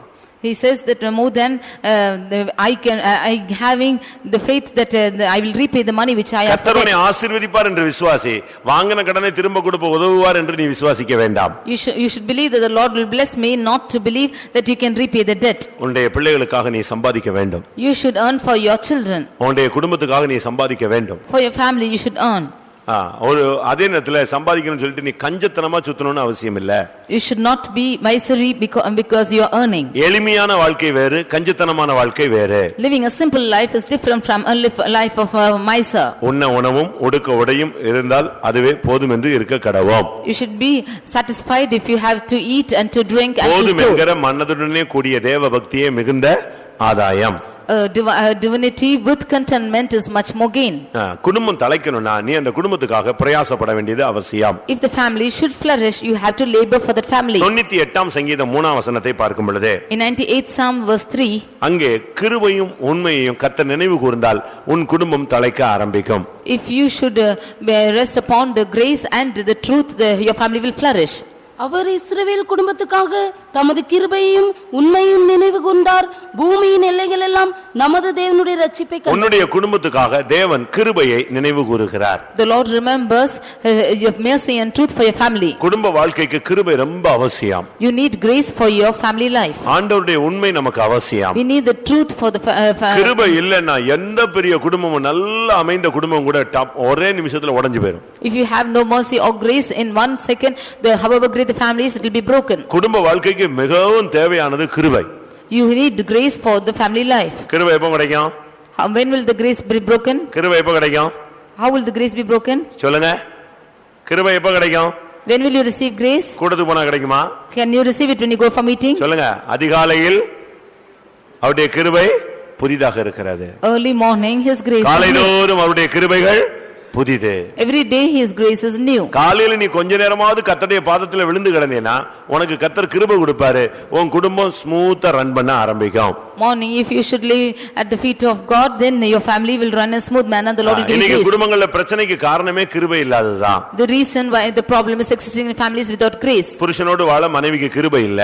There is no grace to live for the wife. மனைவியோடு வாழ புருஷனுக்கு கிருபை இல்ல. To live with a wife, the husband has no grace. பிள்ளைகளை அழகாக பராமரிக்க கிருபை இல்ல. To look after the children, you have no grace. அந்த கிருபை இல்லாதனால தான் அங்க குழப்பங்கள் அதிகரிக்கிறது. Because you have no grace, confusions are existing. உங்களுடைய குடும்பத்துல நடக்க உங்களுக்கு கிருபை இருக்கா? Do you have grace to lead your family? நீங்க டெய்லி இந்த கிருபையை வாங்கிட்டு உங்களுடைய குடும்பத்தை ரன் பண்ணுங்க, எந்த பிரச்சனையும் இருக்காது. You receive this grace every day and run your family, you will have no problems. அதே பிரச்சனை வரும், ஆனா இந்த கிருபை அதை அழகா டாக்கிள் பண்ணி உன்னை கொண்டு போய்டும். The problems will definitely come, but this grace will tackle your problems. அழகா அதே பிரச்சனை, ஐயோ மறுபடியும் இதே பிரச்சனையா அப்படிம்ப, ஆனா கிருபை உனக்கு இருந்துச்சுன்னா அது அழகா நீ கடந்து போயிடுவ. You will think as to why this problem again, but if you have grace, you will beautifully go through. ஆனா ஒரு நாள் நீ எழும்பி அந்த கிருபையை பெற்றுக்கொள்ளாத பட்சத்தில், but if you do not get this grace every day, தேவன் வராத இடத்துல யார் வந்துருவா? where the Lord does not come, இன்னொரு ஆள் உள்ள வந்துருவா. another person will come inside. அவன் கலகத்தின் தேவன். He is the one of confusion. அவன் போட்டு உன் குடும்பத்தை காலையில இருந்தே கலக்க ஆரம்பிச்சிருவான். He will come and confuse the family early in the morning itself. ஒரு மேட்டர் நீ பேசணும்னா பேசலாமா வேண்டாமா ஆண்டவருடைய பாதத்துல கொஞ்ச நேரம் உட்காரு. If you have to speak a matter, you sit in the presence of God, ask him whether you can speak or not. தெரிஞ்ச உடனே அது அறிஞ்ச உடனே அதை கேட்கணும் அப்படிங்கிற கட்டாயம் எல்லாம் கிடையாது. You should not have an urging to ask that matter immediately after you know. அது சரியா இருந்தாலும் தவறா இருந்தாலும், may it be good or bad, அத பேசலாமா வேண்டாமான்னு கொஞ்ச நேரம் பாதத்துல தேவனுடைய பாதத்துல உட்காரு. be in the feet of God and ask whether you can speak it or not. ஆண்டவரே இந்த காரியத்தை நான் கேட்கலாமா? Lord, can I ask this matter? ஆண்டவரே இந்த காரியத்தை நான் பேசலாமா? Lord, can I speak this matter? இது பேட்டா வித்தியாசமா வருமா? Will it come contrary if I நீங்க speak? என்ன எதிர்பார்க்கறீங்க? What do you expect? ஆண்டவர் மௌனமா இருந்தா மௌனமா இரு, ஏன்னா அவர் யுத்தம் பண்ண போறாருன்னு அர்த்தம். If the Lord asks you to be silent, he will work for you, so be silent. உன்னை மௌனமா இருக்க சொன்னா மௌனமா இரு, உன்னை பேச சொன்னா நீ பேசு. If he asks you to be silent, be silent. If he asks you to speak, மௌனமாக எரிகோவை சுத்தி வர வேண்டிய ஒரு நேரம் உண்டு. it's a time to be silent and come around Jericho. ஆர்ப்பரிப்போடு எரிகோவை சுத்தி வர வேண்டிய நேரமும் உண்டு. There is a time to come around Jericho with rejoicing. அதனால நீங்க எந்த நேரத்துல எப்படி செய்யணும்னு ஆண்டவர்ட்ட கேளுங்க. Therefore you ask God as to what you should do at what time. நான் இவ்வளவு நாள் மௌனமா இருந்ததா எல்லாரும் என் தலை மேல ஏறி போயிட்டாங்க அப்படிங்கறியா? Do you say that I have been silent all these days, they have gone across my head? அது ஒரு காலம். That's a time for that. சங்கீதக்காரன் என்ன சொல்லுகிறான்? Psalmist, what does he say? தீயையும் தண்ணீரையும் கடந்து வந்தோம். I have gone through waters and fire. மனுஷரை எங்கள் தலையின் மேல் ஏறி போக வைத்து விட்டீர். And thou hast caused men to ride upon our heads. ஆனா என்ன நடந்தது? But what happened? செழிப்பான இடத்துல எங்களை கொண்டு வந்து விட்டு விட்டீர். You have brought to a fertile land. 66ஆம் சங்கீதம் 12ஆம் வசனம். 66 Psalm verse 12. மனுஷரே எங்கள் தலையின் மேல் ஏறி போக பண்ணினீர், தீயையும் தண்ணீரையும் கடந்து வந்தோம், செழிப்பான இடத்தில் எங்களை கொண்டு வந்து விட்டீர். மனுஷரை எங்கள் தலையின் மேல கூட ஏறி போக வச்சிட்டீங்க, ஆனாலும் எங்களை செழிப்பான இடத்துல கொண்டு வந்து விட்டு விட்டீர். There was cost even to men to ride our heads, but you have brought us to a wealthy place. அதனால தேவனுடைய கிருபையை பெற்றுக்கொள்ளுங்கள். Therefore receive the grace of God. ஒவ்வொருவரும் நீங்க அதாவது புருஷன் மாத்திரமல்ல, மனைவி மாத்திரமல்ல, பிள்ளைகள் மாத்திரம் எல்லாரும் தேவனுடைய கிருபையில இருந்தா கிருபைக்கு மோதலே உண்டாகாது. For a husband, wife or children, if there is grace, there will be no contrary to it. கிருபைக்கு பிரச்சனையே கிடையாது. There will be no problems for grace. நீ கிருபையை பெற்றுட்டு அது கிருபை இல்லாம இருக்கும்போது தான் நீ சொல்ற காரியத்தை அவங்க அக்செப்ட் பண்ண முடியல. If you have the grace and they do not have it, they cannot accept what you say. வாழ்க்கைக்கு தேவை உன்னுடைய குடும்பத்துக்கு இஸ்ரவேல் குடும்பத்துக்கு கர்த்தர் கிருபையை நினைவு கூர்ந்தார். Therefore the Lord thought upon the grace upon the children of Israel. காலையில கொஞ்ச நேரம் எழும்பி உட்காரு. You get up in the morning and sit for some time. ஆண்டவருடைய கிருபையை நோக்கி பார். You will look upon the grace for some உம்முடைய time. முகத்தை என்னுடைய முகத்தை தேடுங்கள் என்று சொன்னீரே கர்த்தாவே உம்முடைய முகத்தையே தேடுகிறோம். Lord, you said you asked to seek your face and we seek for your face. அந்த கிருபை கிடைச்சிருச்சுன்னு வெச்சுக்கோங்களேன். When you receive that grace, அன்னைக்கு ஃபுல்லா உனக்கு இளைப்பாறுதலா இருக்கும். the whole of the day you will be at rest. அந்த கிருபை உனக்கு முன்னாக போய் எல்லாத்தையும் கிளியர் பண்ணிடும். That grace will go before you and clear all your ஒரு problems. மனிதன் சொல்றான் கிருபை என் மேல் இருக்கிறதே. One man says that your grace is upon me. அதே இன்னொரு மனிதன் சொல்றான் கிருபை என்னை சூழ்ந்து இருக்கிறதே. Another man says that your grace is surrounding me. கிருபையில நான் நிற்கிறேன். I'm standing within அந்த grace. கிருபை என்னை தாங்குகிறது. And that grace is upholding me. என்னை செயல்பட வைப்பது தேவனுடைய கிருபையே. It's the grace of God which is making me to work. எல்லாமே கிருபைன்னு வரும் பொழுது அங்க பிரச்சனையே கிடையாது. When everything comes under grace, there's no problem at all. கிருபை இல்லாத குடும்பங்கள் தான் சீரழிகிறது. The families without grace is being scattered. உங்க வீடுகள்ல திடீர்னு ஒரு குழப்பம் வருதுன்னு சொன்னா அன்னைக்கு அங்க கிருபை ஏதோ ஒரு விதத்துல நஷ்டப்பட்டுச்சுன்னு அர்த்தம். If there is a confusion in your family, then you should see that your grace is destroyed somewhere in that கிருபை day. நஷ்டப்படும் பொழுதுதான் குழப்பம் ஜாஸ்தி ஆகும். உடனே நீ என்ன செய்யணும்? கர்த்தருடைய பாதத்தில் விழுந்து கர்த்தாவே கிருபை தாருன்னு கேட்கணும். Only when grace is being destroyed, immediately you should fall at the feet of Jesus and say that God give me more grace. உங்க குடும்பம் எப்படி இருக்கு? கிருபைனால நல்லா இருக்கு அப்படின்னு சொல்லணுமே தவிர நான் இப்போ அப்படி மாறிட்டேன்ல அதனால இப்போ ரொம்ப பயந்து போய் இருக்காங்க அப்படி சொல்லக்கூடாது.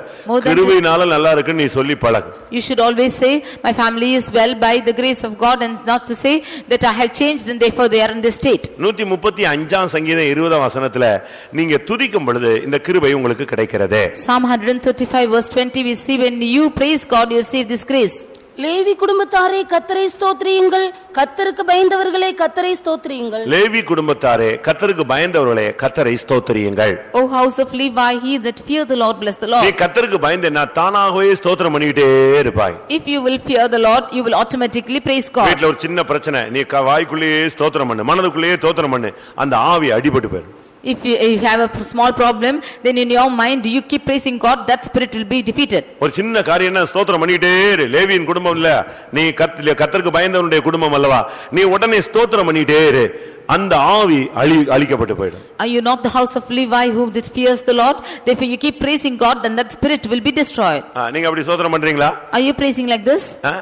நீங்க என்ன முறுமுறுக்கிறீங்கன்னா அவன் செஞ்சது அவன் பார்த்தது அவன் நடத்தினதெல்லாம் முறுமுறுப்பீங்க. அவங்க யோபான் எனக்கு முறுமுறுக்கிறாமா, நீங்க ஸ்தோத்திரம் ஸ்தோத்திரம் ஸ்தோத்திரம்னுங்க, அந்த ஆவி அப்படியே ஆஃப் ஆயிடும். What you are murmuring against is what he has done or what he has seen. You are only murmuring about this, but if you praise God, that spirit will be subsided. நீங்க அப்படி உங்களுக்கு practice இருக்கா? Is there a practice like this? அப்படி இல்ல, நம்ம அப்படி அவ்வளவு கிருபை இல்ல நம்மள அநேகருக்கு. Many of us do not have such a grace. உடனே அவங்க ஹிஸ்டரியை ஸ்டார்ட் பண்ண உடனே இவங்களுக்கு ஹிஸ்டரியை ஸ்டார்ட் பண்ணிடுறாங்க. If he should start his history, then they also will proceed with it. அப்படி எல்லாம் பேசி பழக கூடாது. Should not talk like this. அது கடந்த காலமா இருக்கலாம். That should be your previous days. ஆனா இப்பொழுது இனிமே நீங்க உங்க வாயில இருந்து கிருபையை நீங்க ஸ்தோத்திரத்தை உபயோகிங்க. But hereafter you should only utter praises in your mouth. அது ஒரு பட்டயம். That is a weapon. நீங்க சும்மா இருக்கும்போது கூட உங்க வாயில இருந்து ஸ்தோத்திரம் வந்துட்டே இருக்கட்டும். When you are simply sitting, you should have praise in your mouth. உங்க வாயில இருந்து அப்படி பழக்கம் இருக்கா? Do you have such a practice? கர்த்தரை துதிக்கும் துதி எப்பொழுதும் என்னுடைய வாயில் இருக்கும். The praise of God is always upon my mouth. நீங்க மற்ற சபைக்காரங்க மற்ற மார்க்கத்துக்காரங்களை பாருங்க, எப்பொழுதும் முணுமுணுத்துக்கிட்டே இருக்கிறான். Look at other church people or other religion, they are only enchanting always. பாத்திருக்கீங்களா? அந்த ஜெபமாலை உருட்டிட்டே இருப்பாங்க. They will always roll over that prayer chain. நான் நம்முடைய விசுவாசி ஒரு வீட்டுக்கு போயிருந்தேன். I went to a believer's house. ஒரு பெரிய பாத்திரம் நிறமா இந்த புளியங்கொட்டையை வச்சிருந்தாங்க. They had the tamarind seeds, a vessel full of tamarind seeds. எனக்கு ஒண்ணும் ஓடல. It did not come into my mind. விசுவாசி குடும்பம்னு பார்த்தா நான் என்ன நினைச்சிட்டேன், ஏதோ விளையாட்டுக்காக இவங்க மொத்தமா சேர்த்து வச்சிட்டாங்க. I thought they had gathered it for play. கடைசில பார்த்தா அதுல 10,000 அந்த புளிய முத்து இருக்கு. There were 10,000 tamarind seeds in it. Daily அது என்ன செய்யணும்? எண்ணி ஸ்தோத்திரம் ஸ்தோத்திரம் ஸ்தோத்திரம் ஸ்தோத்திரம், ஒவ்வொரு ஸ்தோத்திரத்துக்கு ஒவ்வொன்னு. அப்போ ஒரு நாளைக்கு எத்தனை ஸ்தோத்திரம் வந்துருது? 10,000 ஸ்தோத்திரம். Every day they will count it and 10,000 praises will come out every day. எப்படி இருக்கு பாருங்க, அவங்க பிள்ளைகளுக்கு எப்படி பிராக்டீஸ் கொடுத்து வச்சிருக்காங்க பாருங்க. See how they are giving practice for their children. விசுவாச வீட்ல ஒரு வயசான தாய் ஒரு அம்மா இருக்கு. An aged mother was in the faith home. ரொம்ப பாவப்பட்டது. She is a very poor woman. நான் இருந்த ஒரு விசுவாச வீட்ல ஒரு தாய் She was a mother in a faith home. அவங்க பிள்ளைங்க எல்லாம் அவங்கள துரத்தி விட்டாங்க. And all her children chased her off. இந்த அம்மா இந்த சீனிக்கல்லா பொறுக்கி வச்சிருந்துச்சு. She used to take the pebbles. இந்த கருங்கல்ல சின்ன கல்லு வெள்ளக்கல் இருக்கு அதை பொறுக்கி வச்சிருந்துச்சு. She used to take the small pebbles and keep. என்னன்னு பார்த்தா அது அங்க ஒரு ஓரத்துல உட்கார்ந்து அது ஒண்ணொண்ணா தோத்திரம் தோத்திரம் தோத்திரம் தோத்திரம் சோத்திரம் பண்ணிட்டே இருக்கு. She used to count it sitting on the road and say praises. நீங்க அப்படி ஏதாவது பண்றீங்களா? Are you doing anything like this? நாங்க எனி டைம் ஸ்தோத்திரம் பண்ணிட்டே இருப்போம். We are all. அப்படி ஸ்தோத்திரம் பண்ணா சண்டையே வராதே. If you keep on praising God, you will never fight. அப்படிதானே? கெட்ட வார்த்தை வராது, தீய வார்த்தைகள் வராது, பரியாசம் வராது, கேள்வி வராது, குற்றச்சாட்டு வராது. ஏன்னா வாயிலிருந்து என்னதான் பிறக்குது? துதிதானே பிறக்குது. You will not have unwanted words or accusing words or any fighting words because always praise is in your mouth. Daily ஸ்தோத்திரம் பண்ணுங்க. You praise God every day. நீங்க அப்படி ஸ்தோத்திரம் பண்ணிட்டு நீங்க புறப்படுங்க. You do like this and you get out. ஒரு கொஞ்ச நேரம் கையை வைத்து ஒரு 100 ஸ்தோத்திரம் பண்ணு. You lift up your hands and say 100 praise. திரும்ப எங்க புறப்படும்போது ஒரு 100 ஸ்தோத்திரம் பண்ணு. When you are leaving to another place, you offer praises. ஒரு காரியம் ஆகணும்னா கொஞ்ச நேரம் ஸ்தோத்திரம் பண்ணு. You praise God for some time for a certain thing to fulfill. நீங்க இப்படி தான் பழகுனாதான் குடும்பத்துல அமைதியை கொண்டு வர முடியும். Only by doing this you can bring peace in your house. ஒன்று ஸ்கட் மாதிரி மற்றொன்று பேட்ரியாட் மாதிரி அடிச்சிட்டு இருந்தா ஏவுகணை மாதிரி ரெண்டு இவன் ஸ்கட் அடிச்சா அவன் பேட்ரியாட் அடிச்சா கடைசில நாடு சீரழிஞ்சு போய்டும். If one is blowing a scud and the other rocket அடிக்குறாங்க பாருங்க and the other is giving a missile, then it will go on like a war. அப்படி நம்ம செய்ய கூடாது. We should not do like this. ஒரு ஆளு கிருபையை பற்றிக்கொள். One hold on to the mercy. ஸ்தோத்திரம் பண்ணிட்டே இரு. You keep praising God. எவ்வளவு இயேசு அடிய வாங்கினார் நமக்காக. See how much the Lord has been beaten for us. அப்ப யாரை நினைச்சு பார்த்தாரு? At the time whom did he look unto? நம்மை நினைச்சு தான் நெஞ்சிட்டாரு, எல்லா அடியையும் வாங்கிட்டார். He thought of us and he got the blows. அதனால நீங்கள் இந்த நாட்களில் தேவனை ஸ்தோத்திரித்து பழகுங்கள். தேவனுக்கு பயந்தவர்களே கர்த்தரை ஸ்தோத்திரியுங்கள். உங்களுடைய குடும்பம் தழைக்க ஆரம்பிக்கும். You who fear the Lord, you praise God and your family will flourish. கடைசியாக Finally, கலாத்தியர் 6ஆம் அதிகாரம் 10ஆம் வசனத்திலே Galatians 6:10. அங்கே விசுவாச குடும்பம் என்ற ஒரு வார்த்தை சொல்லப்பட்டிருக்கிறது. See that a family of faith. ஆகையால் நமக்கு கிடைக்கும் சமயத்துக்கு தக்கதாக யாவருக்கும் விசேஷமாக விசுவாச குடும்பத்தார்களுக்கும் நன்மை செய்ய கடவோம். விசுவாச குடும்பத்தார் வந்து விசுவாச குடும்பத்தாராய் மாற வேண்டும். The household should become a household of faith. இந்த விஷயத்தை கொஞ்சம் கவனிங்க. ஒரு 10 நிமிஷம் இந்த மேட்டரை நல்லா நீங்க கவனிங்க. You should listen to this for 10 minutes in a right manner. உலக குடும்பங்களை விட்டுருங்க, சாதாரண பெயர் கிறிஸ்தவர்களை விட்டுருங்க. விசுவாச குடும்பம் எப்படி இருக்க வேண்டும்? Leave the little families and namesake Christian families. How should be நல்ல விசுவாசிகள் குடும்பம் கூட சில நேரங்களில் சிதைந்து போகுது. Even good faithful families have been scattered. காரணம் என்னன்னா அந்த குடும்பம் சரியான வேத வசனத்தின் அமைப்புல அதை காத்துக் கொள்ளப்படவில்லை. The reason for this is they have not preserved that family under the word of God. ரொம்ப கவனமாக நம்முடைய விசுவாச வாழ்க்கையை அடியெடுத்து வைக்க வேண்டும். Very carefully we should step on in the life of faith. நாம எல்லாம் விசுவாசிகள். We are all believers. நம்ம மற்றவங்க மத்தியில ரொம்ப சாட்சிகளாக இருக்க வேண்டிய ஒரு காலகட்டம் இதுதான். In the midst of others we should live a life of testimony. விசுவாசம் என்பது நான் உங்களுக்குள்ள இருக்கிற விசுவாசம் உங்க பிள்ளைகளுக்குள்ள அப்படியே வரணும். The faith within you should come into your children. உங்களுக்கு காலத்துக்கு பிறகு உங்க பிள்ளைங்க விசுவாசியா இல்லன்னா என்ன பிரயோஜனம்? After your times, if your children are not believers, what's the use? தீமோத்தேயுல என்ன வாசிக்கிறோம்? What do we read in Timothy? 2 தீமோத்தேயு 1ஆம் அதிகாரம் 5ஆம் வசனத்துல 2 Timothy 1:5. அந்த விசுவாசம் முந்தி உன் பாட்டியாகிய லோவிசாலுக்குள்ளும் உன் தாயாகிய ஐனிகேயாளுக்குள்ளும் நிலைத்திருந்தது, அது உனக்குள்ளும் நிலைத்திருக்கிறது என்று நிச்சயித்திருக்கிறேன். அங்க பாருங்க, விசுவாசம் முதலாவது உன்னுடைய பாட்டிக்குள்ளே இருந்தது. Firstly, faith was in your grandmother. அடுத்து உன் தாய்க்குள்ளே அது இருந்தது. Next it was in your mother. மூன்றாவது உனக்குள்ளே அது வந்திருக்கிறது. Thirdly it came into you. அப்ப இதுல இருந்து என்ன விளங்கிக் கொள்றோம்? ஜெனரேஷனா அவங்க விசுவாசத்துல நிலை பெற்று வந்து கொண்டே இருக்கிறார்கள். So this family, God, in their generations they are in the faith. நீங்க இன்னைக்கு கர்த்தாவே என் சந்ததி முழுசும் விசுவாசத்துல நிக்க வைப்பேன், விசுவாசத்துல வளர்ப்பேன் நீ முடிவெடு, கர்த்தர் உன் குடும்பத்தை தழைக்க வைக்க ஆரம்பிப்பார். Today you make a decision that I will stand in faith and walk in faith and the Lord will make your family to flourish. அந்த குடும்பங்கள் விசுவாச குடும்பங்கள். That families are household of faith. அவங்க பாட்டி விசுவாசி, அந்த அம்மா விசுவாசி, அவங்க பையன் விசுவாசி, இப்படி அந்த விசுவாச சந்ததியாக அது வளர்ந்து கொண்டே தழைத்து வந்தது. The grandmother was a believer and the mother and so is the son and so the family grew in faith. விசுவாச குடும்பத்தினுடைய அடையாளம் என்ன? What is the sign of the household of faith? விசுவாச குடும்பம் எப்படி இருக்க வேண்டும்? How should the family of faith be? முதலாவது விசுவாசி தான் குடும்பத்தை நல்லா நடத்தணும். Firstly, a believer should lead the family in the right way. 1 தீமோத்தேயு 1 Timothy 3ஆம் அதிகாரம் chapter 3 4ஆம் வசனம். verse 4. தன் சொந்த குடும்பத்தை நன்றாய் நடத்துகிறவனும் தன் பிள்ளைகளை சகல நல்லொழுக்கம் உள்ளவர்களாக கீழ்ப்படிய பண்ணுகிறவனுமாய் இருக்க வேண்டும். தன்னுடைய குடும்பத்தை நன்றாய் நடத்த வேண்டும். One should rule well his own house. தான் குடும்பத்தை நடத்தாதவன் விசுவாசி அல்ல. One who does not rule over his house is not a believer. அடுத்து தான் பிள்ளைகளை சகல நல்லொழுக்கம் உள்ளவர்களாக கீழ்ப்படிய பண்ணுகிறவனுமாய் இருக்க வேண்டும். Nextly, his children should be in subjection with all gravity. உங்க பிள்ளைகளை ரொம்ப அழகா நீங்க வளர்க்கணும். You should grow your children in a beautiful way. அத சண்டே ஸ்கூல் வர மாட்டேங்குன உடனே நீ இழுத்து வீட்டுக்கு கூட்டி போயிட கூடாது. அப்படிலாம் நீ செல்லம் கொடுத்து வளர்த்தேனா அது உன்னை கடைசில பாதுகாக்காது. If the children say they will not come for the Sunday school, you should not let loose and they will not be in படிக்கக்கூடிய late பாக்கியம் கிடைக்கல. ஆனா உன் பிள்ளைய நீ கரெக்ட்டா கொண்டு வந்து வைக்கணும். You only do not have the privilege to learn it. You should bring your children right way. ஸ்கூல்ஸ்க்கு எவ்வளவு fees கட்டறீங்க? See how much you are paying your school fees. பிள்ளை போக மாட்டான்னு சொல்றான். If the children is saying not to go, right நீ போ வேண்டாம்டா பரவாயில்லை அப்படினா விட்டுறீங்க? Will you leave them saying they do not go? சொல்லுங்க. என்ன பண்றோம்? What do we do?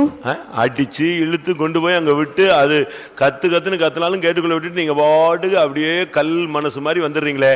எதுக்கு? பணம் கொடுத்துருக்கல. We are beating our children and dragging them, and if they are crying, we are coming as hard at people because we are paying money. கர்த்தருடைய காரிய விஷயங்கள்ல நாம அப்படி இல்ல. But in the matter of God's things, we அதனால தான் are உங்களுடைய பிள்ளைகள் ஃபியூச்சர்ல ஒரு விசுவாசியாகவே இல்ல. Therefore, in their future, your children are not believers. அத தெய்வீகத்துல நீ வளர்க்கவில்லை. You are not building that divinity. அன்னைக்கு தான் நீ ஊருக்கு போவ, உன் பிள்ளைகளை இழுத்துட்டே போய்டுவ. Only that day you will go to your native and your children will not be at home. கர்த்தருடைய விஷயத்துல தாய் கொஞ்சம் கண்டிப்பா இருந்தா தகப்பன் அதெல்லாம் அவ்வளவு கண்டிப்பாலாம் கொண்டு வர வேண்டாமா. அப்போ இவன மாதிரி தான் அது கெடுகட்டதா மாறும். If the mother is strict in God's things, then the father says you should not be strict, and they ரெண்டு பேரும் ஒரே மைண்ட்ல தான் உங்க பிள்ளைகளை வளர்க்கணும். Both of them should grow their children in the same mind. ரெண்டு பேருக்கும் ரெண்டு மைண்ட் இருக்கவே கூடாது. Both of them should not have dual thoughts. உன் குடும்பத்தை நீ நன்றாய் நடத்தணும். சகல நல்லொழுக்கத்துல உன் பிள்ளைகளை நீ கண்ட்ரோல் பண்ணி கொண்டு வைக்கணும். You should rule your children, your house in a good manner, and control your children in good ways. அது அவங்க இப்படி வளர்க்கறாங்க நான் இப்படி வளர்க்கறேன் அப்படி மத்தவனை பார்த்துலாம் நீ வளர்க்க வேண்டிய அவசியம் இல்ல. Do not compare others and lead your children in that way. எத்தனையோ வருஷம் குழந்தை இல்லாத ஒரு குடும்பத்துக்கு குழந்தையை கர்த்தர் கொடுத்தார். புருஷனும் மனைவியும் கர்த்தருடைய தூதன்ட்ட கேட்டாங்க, அந்த பிள்ளையை நாங்க எப்படி நடத்தணும் எப்படி வளர்க்கணும்னு எங்களுக்கு சொல்லிட்டாங்க, நாங்க அதே மாதிரி வளர்க்கறோம்னு சொன்னாங்க. Many years the parents did not have children, and the father and mother came and said that teach us as to how we will take care of the child, and they grew likewise. சரியான விதத்துல நம்முடைய பிள்ளைகளை நாம் வளர்க்க கவனமா இருக்க வேண்டும். We should be very careful to grow our children in the right manner. நன்றாய் உன்னுடைய குடும்பத்தை நடத்த தெரியணும் உனக்கு. You should know how to rule well over your house. ஒரு சிலர்லாம் பாருங்க வருஷம் கல்யாணம் ஆகி எத்தனையோ வருஷம் ஆச்சு சண்டை போட்டுட்டே இருக்கான். காரணம் என்ன தெரியுமா? இன்னும் புருஷனை அவ ஸ்டடி பண்ணவே இல்ல, மனைவி அவன் ஸ்டடி பண்ணவே இல்ல. Some of them are still fighting after many years of marriage because they are still not studied their husband or their wife. ஒரு மாசம் கல்யாணம் ஆகி ஒரு மாசத்திலேயே புருஷன் யாரு அப்படின்னு படிச்சிரணும். You should learn as to how your husband is even in 1 month after your marriage. அதுக்கு ஏத்த மாதிரி உன் லைஃபை மாத்து, லைஃப் ஸ்டைலை மாத்து. And change your lifestyle accordingly. ஒரே மாசத்துல மனைவி யாருன்னு கத்துக்கணும். அதுக்கு ஏத்த மாதிரி உன் லைஃப் ஸ்டைலை அவளுக்கு ஏத்த மாதிரி மாத்து. You should learn in 1 month of your wife is and change your lifestyle accordingly. இல்லன்னு சொன்னா நீ உன் ஸ்டைல்ல அவளை இழுத்துட்டு வரணும்னு நீ ட்ரை பண்ண, அவ தான் ஸ்டைல்ல இழுக்கணும் அவ இழுக்க, கடைசில ரெண்டுக்கு நடுவுல பிசாசு பூதுற, கடைசில ரெண்டு பேரும் தனித்தனியா போயிட வேண்டியதான். If you should drag your wife in your style or your husband in your style, then Satan will enter it and scatter you abroad. நீ இறங்கி வர வேண்டிய இடத்துல நீ இறங்கணும், அவ இறங்கி வர வேண்டிய இடத்துல அவளும் இறங்கி வர வேண்டும். Where you have to come down, you have to come down. Where she has to come down, she has to come down. 1 தீமோத்தேயு 3:12 இதே வார்த்தை சொல்லி இருக்கிறது. 1 Timothy 3:12 we read this verse. மேலும் உதவிக்காரன் ஒரே மனைவியுடைய புருஷன் தங்கள் பிள்ளைகளையும் தன் சொந்த குடும்பங்களை நன்றாய் நடத்துகிறவராய் இருக்க வேண்டும். Let the deacons be the husbands of one wife, ruling their children and their own houses well. நன்றாய் நடத்தணும். They should lead in a well. ஏதாவது வீட்ல துக்கம்னா உடனே ஏன் என்னன்னு விசாரி. If there is a sorrow in that house, you immediately inquire as to what it is. ஏன் சாப்பிடல? Why didn't you eat? நம்ம அப்படி இல்ல, சாப்பிடாம கடந்தா பரவாயில்ல கிடக்கட்டும் அப்படியே புத்தி வரட்டும் அப்படினு போயிட்டே இருப்பான். We are not like that. We'll think, if they are not eating, let them go, let them get their own mind. ஆனா 1 சாமுவேல் என்ன சொல்லி இருக்கு? But what is told in 1 Samuel? அந்த எல்கானா தன்னுடைய மனைவியாகிய அன்னாளை பார்த்து சொல்வான், ஏன் சாப்பிடாத இருக்கிறாய்? Here Elkanah is looking at his wife and asks her. 1 Samuel 1:8 இருக்கு, ஏன் அழுகிறாய், ஏன் சாப்பிடாத இருக்கிறாய், ஏன் சஞ்சலப்படுகிறாய்? ஏன்னா அவன் புருஷன், இவன் புருஷன் இல்லையே. 1 Samuel 1:8 he is asking, the husband is asking, why weepest thou, why eatest thou not, and why is your heart grieved? உனக்கு குடும்பத்தை குறித்து ஒரு பாரம் இருக்கணும். ஏன் சாப்பிடல, பையன் ஏன் வரல, பிள்ளை ஏன் வரல, ஏன் லேட்டா வந்துச்சு, என்ன காரணம், ஏன் சர்ச்சுக்கு போகல, ஏன் ஜெபம் நடக்கல, இதெல்லாம் ஒரு விசாரிப்பு உனக்கு இருந்துகிட்டே இருக்க வேண்டும். You should have a burden concerning your children as to why he did not come and where he is going through, why he didn't come to church or why he did not pray and so on. 1 தீமோத்தேயு 5:4 பார்க்கும் பொழுது 1 Timothy 5:4 அந்த குடும்பத்தை எப்படி விசாரிக்கணும்னு அங்க அழகா சொல்லி. You can can read as to how we should inquire that family. விதவையானவளுக்கு பிள்ளைகளாவது பேரன் பேத்திகளாவது இருந்தால் இவர்கள் முதலாவது தங்கள் சொந்த குடும்பத்தை தேவ பக்தியாய் விசாரித்து எப்படி விசாரிக்கணும்? How should they require the இவர்கள் family? முதலாவது தங்கள் குடும்பத்தை நன்றாய் விசாரிக்கணும். எப்படி விசாரிக்கணும்? தேவ பக்தியாய் விசாரிக்கணும். He should require them before in the fear of God. நல்லா குடும்பத்தை விசாரிக்கணும்னு நீ எங்க போன, நான் போன உடனே எங்க போன, நீ எங்க போன, நீ எத்தனை மணிக்கு ஏன் வரல, இப்படி விசாரிச்சு சந்தேக பிசாசுக்கு இடம் கொடுத்து சண்டை போடுறதுக்கு தான் நல்லா விசாரிக்க, அப்படிப்பட்ட அர்த்தம் அல்ல. Not to give room for the fighting and saying that why you did not come and where you went and inquiring them of their needs.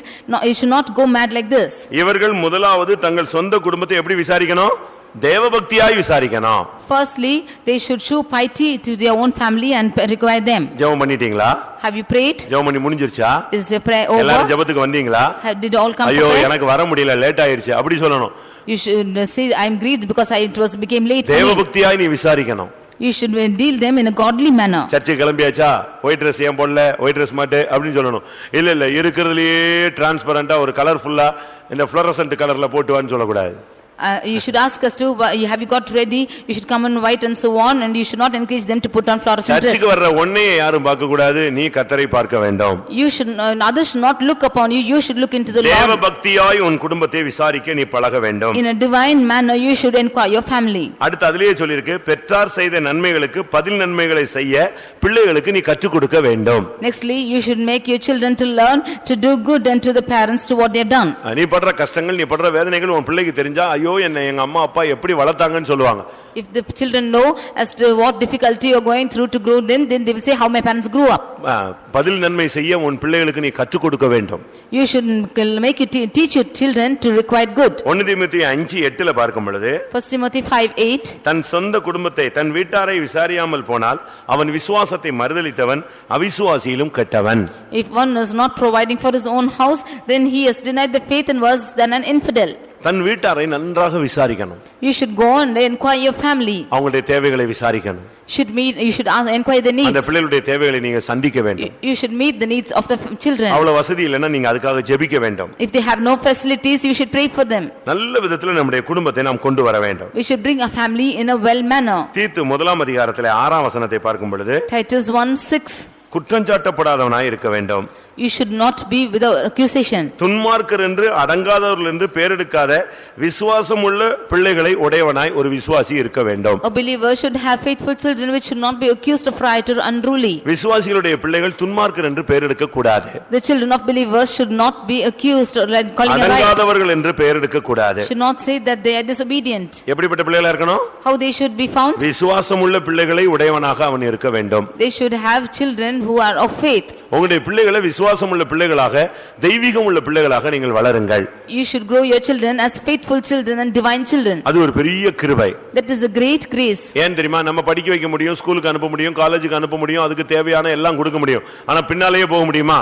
We can make them educated, we can do things ready for them and make them go to school, but can we go behind them? அப்படியானால் அந்த பிள்ளைக்காக நீ திறப்பில நிக்க வேண்டிய ஒரு காலகட்டம் இதுதான். If so, it's the time for you to stand in the door for your children. உன்னுடைய தேவனுடைய சமூகத்திலே உன்னுடைய பிள்ளைகளை நீ கர்த்தருடைய சன்னிதானத்திலே வச்சு ஜெபித்து பழக வேண்டும். You should practice to pray for the children in the presence of God. இன்னைக்கு अनेक குடும்பங்கள் வெட்டப்பட்டு போய்விட்டது. Today many families have been put to shame. ஆனால் கர்த்தர் மறுபடியும் உன்னுடைய குடும்பத்தை தலைக்க வைக்கும்படியாக இந்த வார்த்தையை உனக்காக அனுப்புகிறார். The Lord is sending his word to you that he might flourish your family. ஏசாயா 11:1 படி ஏசா என்னும் அடிமரம் அது வெட்டப்பட்டு விட்டது. அடிமரம் இருந்தது, அதை செழிக்க வைக்கிற தேவனாக அவர் இருக்கிறார்.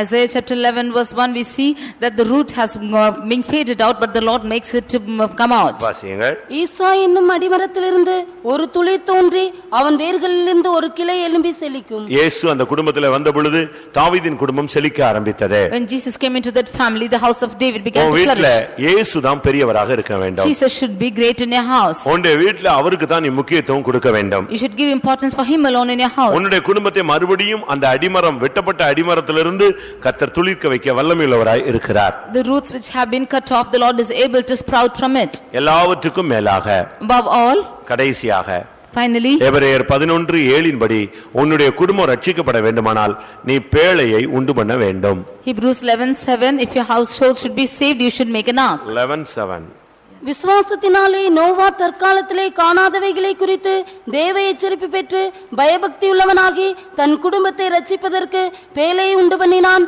தன் குடும்பத்தை ரட்சிக்க அவன் பேழையை உண்டு பண்ணினான். He made an ark to save his household. இந்த குடும்பம் இந்த உலகத்துல தலைத்தால் மட்டும் போதாது.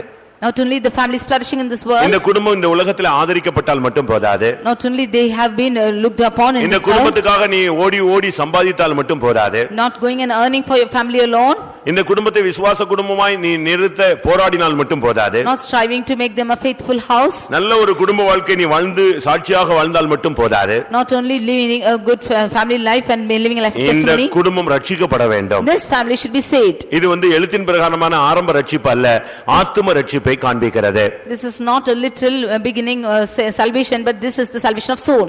விசுவாசத்தின் பூர்ணத்தை காண்பிக்கிறது. This shows the perfection of faith. இல்லாவிட்டால் ரட்சிப்பின் பூர்ணத்தை காண்பிக்கிறது. This shows the perfection of salvation. இல்லாவிட்டால் உன்னுடைய குடும்பம் மகிமையிலே எடுத்துக்கொள்ளப்படுவதை காண்பிக்கிறது. It shows the family being caught up in glory. நம்முடைய குடும்பம் தலைத்து அந்த குடும்பம் பரலோக ராஜ்யத்துக்கு போய் சேர வேண்டுமானால் நாம் சபையை கட்ட வேண்டியது அவசியம். If our family should be saved and if we should go in the coming of the Lord, we should build the church. உன் குடும்பத்தை மட்டும் கட்டிட்டே இருந்தால்ல, அந்த குடும்பம் ரட்சிக்கப்படணும், நல்ல விதத்துல பாதுகாக்கப்பட்டு மகிமையில போய் சேரணும்னா நீ சபையையும் கட்டக்கூடியவனாய் இருக்க வேண்டும். You should not only build your own family and bring them into this salvation, but you should build the church also. தன்னுடைய சொந்த குடும்பத்தை ரட்சிக்கும்படியாக தன்னுடைய சொந்த குடும்பத்தின் ரட்சிப்பிற்காக அவன் பேழையை உண்டு பண்ணினான். For the salvation of his whole household he made an ark. இது எதை காண்பிக்கிறது? What does this show? நீயும் உன்னுடைய பிள்ளைகள் எல்லாரும் மகிமையில சேர வேண்டுமானால் சபை ஐக்கியத்தை நீ கட்டி எழுப்ப வேண்டும். If you and your children should come into glory, you should build the fellowship of the church. சபையிலே நீ ஒரு சரியான ஒரு ஐக்கியம் இருக்க வேண்டும். You should have a good fellowship in the church.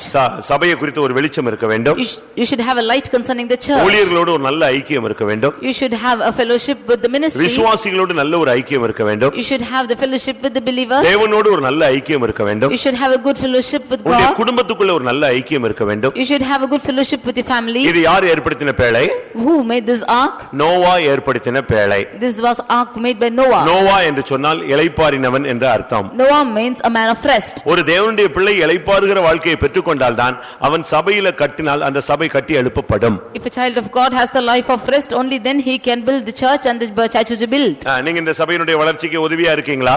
Are you help for the building the church? என்ன நடந்துச்சு தெரியுமா? What happened was அவனுக்கு ஒரு மனைவி, he had his wife 3 ஆம்பளை பிள்ளைங்க and 3 male children. அவங்க 3 பேருக்கும் கல்யாணம் கட்டி வச்சிருந்தான். 3 of them got married. இப்ப 3 மருமகள்கள் அந்த குடும்பத்திலே இணைந்து விட்டார்கள். And the 3 daughter-in-laws were united with the family. நீங்க பாருங்க, எனக்கு ஆச்சரியமா இருந்துச்சு. அந்த 8 பேருமே அந்த பேழைக்குள்ள வந்துட்டாங்க. It was marveling to me that all the 8 of them came into the ark. எப்படி இருக்கு? See how it is? ஒரு வீட்ல 3 பிள்ளைங்க. There are 3 children in family. 3 பேருக்கு கல்யாணம் ஆயிருச்சு. 3 of them are married. இப்போ ஒரு ஆளுக்கு கல்யாணம், ஒரு பிள்ளை தான், ஒரு பிள்ளையும் கல்யாணம் ஆனா ஓடி போயிடுறான். If one child is married, immediately he is going off. அவனுக்கு அம்மாவும் தேவையில்ல, அப்பாவும் தேவையில்ல, அவதான் தேவை. He does not want his father or mother, only she is needed. இப்படிப்பட்ட ஒரு காலத்துல In such a time, Noah எப்படின்னா, நோவா அவருடைய மனைவி, அடுத்து 3 பையன், 3 பையனுக்கு கல்யாணம் கட்டியாச்சு. 3 பேரும் ஒரே வீட்ல இருந்தாங்க. எப்படி இருக்கும்? Noah, his wife and all the 3 sons were married and were in the same house. நம்ம வீடுல அப்படி இருக்க முடியுதா? Can we be like this in the family? 3 பையனுக்கு கல்யாணம் கட்டி 3 பையனையும் ஒரே வீட்ல வச்சிருவீங்களா? Can 3 of them be married and be in the same house?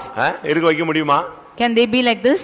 அப்படி இருப்பாங்களா? 3 மருமகளும் இருந்திருப்பாங்களா? Will the 3 daughter-in-laws be like this? அவங்க 3 பேர் இருந்தாங்க பாருங்க. All the 3 of them were like that. அந்த மாமியார் 3 பேரையும் அரவணைச்சு போனாள். And the mother-in-law were encouraging all the 3. அந்த 3 அண்ணன் தம்பியும் ரொம்ப ஐக்கியமா இருந்தாங்க. And the 3 brethren were united. அந்த 3 மருமகள்களும் எந்த விகற்பமும் இல்லாம அந்த குடும்பத்துல இருந்தாங்க. And the 3 daughter-in-laws without differentiation found in that house. அவங்க தான் பேழைக்குள்ள வந்தாங்க. It was they who came into that ark. நீ சபையை கட்டறேன்னு சொல்லிட்டா, சபையில ஊரெல்லாம் சண்டைய போட்டு சபையில ஒரு விசுவாசின்னு சொன்னா பிரயோஜனம் இல்ல. If you should say that you are a believer and fight all over the world, உன் குடும்பத்திலேயே ஐக்கியம் இல்லாம நான் சபையில முக்கியமான விசுவாசின்னு சொன்னா பிரயோஜனம் இல்ல. If there is no unity in your family, if you are an important believer of the church, no use. மாமியார் மருமகளுக்குள்ள, மாமனார் மருமகனுக்குள்ள ஐக்கியம் இருக்கா? Is there a unity between the mother-in-law and the daughter-in-law and the father-in-law and the son-in-law? பிரியமானவர்களே, இதான் சத்தியம். This is the truth. நீ சபையை கட்டறனா சபைக்கு வர்ற, சபையில ஊழியம் செய்யற, சபையில நீ அதை செய்யற, இதை செய்யற, அதெல்லாம் கரெக்ட். ஆனா ரட்சிக்கப்படணும்னா பேழைக்குள்ளே நீ போய் சேர்ந்து நீ மேல போகணும்னு சொன்னா உன் குடும்பம் ஒன்றாக இருக்க வேண்டும். It's good that you are building the church and so on, but if your house should be saved, then your family should be united like this. மாமனார் செத்துட்டா மருமகன் சாட்சி சொல்லணும். அப்பதான் இந்த ஆள் பரலோகம் போயிருக்காருன்னு அர்த்தம். If the father-in-law is dead, then the daughter-in-law should come and testify. மாமியார் செத்தா எத்தனை மருமகளோ அத்தனை பேரும் வந்து சாட்சி சொல்லிட்டாங்கன்னா மாமியார் பரலோகத்துக்கு போயிருக்காங்க, அப்படி ஒரு வாழ்க்கை வாழ்ந்திருக்காங்கன்னு அர்த்தம். If their mother-in-law dies, then if all the daughter-in-laws come and testify, then she is going to heaven. சாவுக்கே வரமாட்டேன்னு மருமக போயிட்டானா இந்த அம்மா பாதாளத்துக்கு கீழே போயிருச்சுன்னு அர்த்தம். If the daughter-in-law says that I will not come for the funeral itself, then she is gone to hell. நான் சொல்றது சரின்னு சொல்றேன், அல்லேலூயா சொல்லுங்க. Hallelujah. சத்தியத்தை தான் நம்ம பேசுறோம். We are only speaking the truth. நீங்களோ நம்ம வந்து சாட்சி இல்லாம ஓட்டத்தை முடிச்சா ஒரு பிரயோஜனம் இல்ல. If we are finishing the race without testimony, there is no use. தன் குடும்பத்தை ரட்சிக்கும்படியாக அவன் பேழையை உண்டு பண்ணினான். He made an ark to save his house. இந்த சபையை நீ கட்டுகிறாயா? Are you building this church? இந்த சபையை இடிக்கிறாயா? Are you breaking this church? குடும்ப வாழ்க்கையை நீ கட்டுகிறாயா? குடும்ப வாழ்க்கையை இடிக்கிறாயா? Are you building your family life or breaking the family life? புத்தியுள்ள ஸ்திரீ தன் வீட்டை கட்டுகிறாள், புத்தி இல்லாத ஸ்திரீயோ தன் கையினால் தன் வீட்டை இடித்து போடுகிறாள். A wise woman is building the house and the non-wise woman is breaking with her own எத்தனை பேர் hands. குடும்பம் தலைக்க வேண்டும் என்று ஆசைப்படுகிறீர்கள்? How many of you want your families to flourish? குடும்பம் தலைக்க நீங்கள் கர்த்தருக்கு பயந்து வாழ்க்கை வாழுங்கள். For your family to flourish, you should live a life fearing the Lord. உங்களுடைய குடும்பத்தை ஆதரியுங்கள். You nourish your family. உங்கள் குடும்பத்துக்காக நீங்கள் சம்பாதியுங்கள். You earn for your family. உங்களுடைய குடும்பத்துக்கு கிருபையை பெற்றுக்கொள்ளுங்கள். You receive grace for your family. குடும்பமாய் கர்த்தரை ஸ்தோத்திரியுங்கள். You praise God as a family. விசுவாச குடும்பமாய் உங்களுடைய குடும்பத்தை மாற்றுங்கள். You make your family as a faithful house. குடும்பத்தை நன்றாய் விசாரியுங்கள். You inquire your family well. தேவ பக்தியிலே விசாரியுங்கள். You inquire பிள்ளைகளை divinity. தெய்வீகமாக வளர்த்து கொண்டு Bring வாருங்கள். children in a divine manner. எல்லாவற்றுக்கும் மேலாக சபையை கட்டுங்கள். Above all, you build the church. முழு குடும்பமாய் சபையிலே இணையுங்கள். As a family, you be united in the church. அப்படியானால் நிச்சயமா இந்த பேழை எடுத்துக்கொள்ளப்படும் பொழுது நீங்களும் கூட பாதுகாக்கப்படுவீர்கள். If you should do so, then at the coming of the Lord, you also will be சபை preserved. எடுத்துக்கொள்ளப்படும் நாள் வந்துவிட்டது. For the church to be taken up, the days ஆண்டவர் proceed. நம்முடைய ஜனத்தை சேர்க்கும் நாள் வந்துவிட்டது. And the day that the Lord is going to gather His church அன்றைக்கு is நாமும் coming நம்முடைய near. குடும்பமும் மகிமையிலே போய் சேர வேண்டும். We and our family should be gathered in His glory of the day. அப்படிப்பட்ட ஒரு வாழ்க்கைக்காக உங்களை அர்ப்பணியுங்கள். For that life, you all yield yourselves. கர்த்தாவே என்னுடைய குடும்பம் தலைக்க வேண்டும் என்று சொல்லுகிறவர்கள் கண்களை மூடுங்கள். All those who want your family to flourish, you close your eyes. கர்த்தாவே என்னுடைய குடும்பத்தை ஆசீர்வதியும் என்று சொல்லுகிறவர்கள் கண்களை மூடுங்கள். All those who want your families to be blessed, you close your eyes. கர்த்தருடைய பரிசுத்த நாமம் மகிமைப்படுவதாக. Glory be to the holy name of the Lord. கர்த்தர் உங்களுடைய குடும்பங்களை தலைக்க வைக்க போகிறார். The Lord is going to make your family to flourish. Amen. Praise the Lord, praise the Lord, praise the Lord. Praise the Lord. Up and down. Hallelujah. Praise the Lord, praise the Lord. Ikarabalam tidabaya. Amen. ஒரு நிமிஷம் கண்ணை மூடி முழங்கால் படிட்டு, கர்த்தாவே என் குடும்பங்களை தலைக்க வைக்கும்படியாய் காத்திருக்கிறேன் ஆண்டவரே. என் சகோதரன் குடும்பம், என் தகப்பனுடைய குடும்பம், என் பிள்ளைகளுடைய குடும்பம், என் குடும்பம் தலைக்கும்படியாய் நான் வாஞ்சிக்கிறேன். ஹல்லேலூயா. அந்த மருத்துவச்சிகளுடைய குடும்பங்களை தலைக்க வைத்த தேவன், அந்த மருத்துவச்சிகளுக்கு நன்மை செய்து அவருடைய குடும்பங்களை தலைக்க வைத்த கர்த்தர் தேவரீர் என் குடும்பத்தையும் தலைக்க வைக்க வேண்டுமே. என் குடும்பம் அசைந்து கொண்டிருக்கிறதே, என் வாழ்க்கை அசைந்து கொண்டிருக்கிறதே, என் பிள்ளைகளுடைய வாழ்க்கை கேள்விக்குறியாய் இருக்கிறதே. குடும்பங்களை தலைக்க வைக்கிறவர் நீர் ஒருவர் என்று நான் கேள்விப்பட்டேன். தேவரீர் என் பிள்ளைகளுடைய என்னுடைய குடும்பத்தை தலைக்க வையும். எல்லாரும் வாயை திறந்து கேளுங்க பார்க்கலாம். ஆமென். கர்த்தர் உன் குடும்பத்தை தலைக்க வைத்தால் எந்த மனிதனும் ஒன்றும் செய்ய முடியாது. ஓ, உன் குடும்பம் என்கிற மரம் வெட்டப்பட்டு விட்டதோ, உன் குடும்பம் என்கிற கிளைகள் வெட்டப்பட்டு விட்டதோ, நீ பயப்படாதே. இன்னைக்கு உனக்கு ஒரு வாக்குத்தத்தம். ஈசா என்னும் அடிமரத்திலிருந்து ஒரு கிளை, அந்த வேரிலிருந்து ஒரு கிளை முளைக்கும், அது செழிக்கும். ஆமென். தலைக்காத குடும்பங்களை தலைக்க வைக்க தேவனால் முடியும்.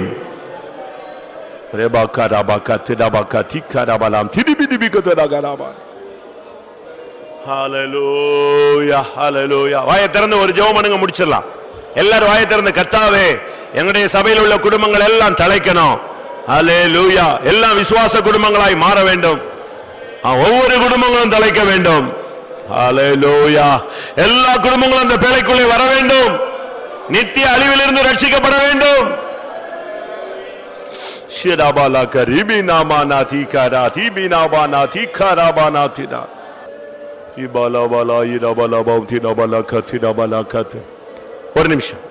நிமிஷம் நம்ம எல்லாரும் ஒரு பாயிண்ட்காக ஜெபிக்கலாம். குடும்பங்களை தலைக்க விடாமல் அடிக்கடி அதை வெட்டிக்கொண்டே இருக்கிற, இல்லாவிட்டால் அதை தடுத்து கொண்டிருக்கிற ஆவியை எல்லாரும் ஒருமனப்பட்டு கட்டுவோம். ஹல்லேலூயா. இந்த சத்தியத்துக்கு விரோதமான ஆவியை கர்த்தர் அழிக்க முடியாது. ஜெபியுங்கள். குடும்பத்தை தலைக்க வைக்கிறவர் கர்த்தர், தலைக்க விடாமல் தடுக்கிறவன் சாத்தான். அவனுடைய கிரியைகளை கர்த்தர் அழிக்கட்டும். எல்லாரும் ஒரு நிமிஷம் ஒருமனப்பட்டு எந்த குடும்பத்துக்கு விரோதமாக பிசாசு போராடுற அந்த வல்லமை அழிக்க முடியாது. ஜெபம் பண்ணுங்கள்.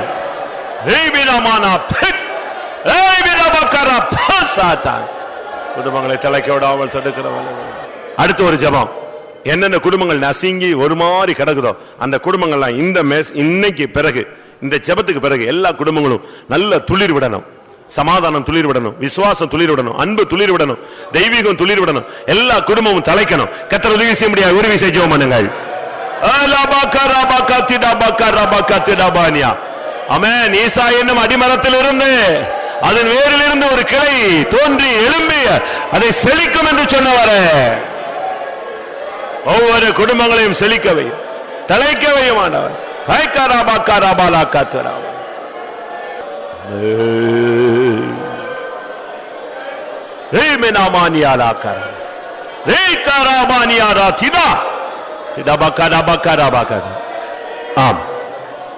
கர்த்தருடைய சமூகத்துக்காய் ஸ்தோத்திரம் பண்ணுவோம். நம்முடைய குடும்பங்கள் தலைக்கும்படியாக தேவன் சொன்ன வார்த்தைகளுக்காய் ஸ்தோத்திரம் பண்ணுவோம். ஏன் தலைக்கவில்லை என்ற காரணத்தை புரிந்து கொள்ள உதவி செய்தபடினாலும் ஸ்தோத்திரம் பண்ணுவோம். தலைக்க வைக்கிறோடைய கரங்களில் நம்மை சமர்ப்பிக்க உதவி செய்தபடினாலும் ஸ்தோத்திரம் பண்ணுவோம். எல்லாவற்றுக்கும் மேலாக பேழையை உண்டு பண்ணி நோவா அதற்குள்ளே தன்னுடைய குடும்பத்தோடு பிரவேசித்தது போல நாமும் மகிமையிலே பிரவேசிக்க உதவி செய்ய முடியாது. ஸ்தோத்திரம் பண்ணுவோம். எல்லா கன மகிமையும் அவருக்கே செலுத்தி ஸ்தோத்திரம் பண்ணுவோம்.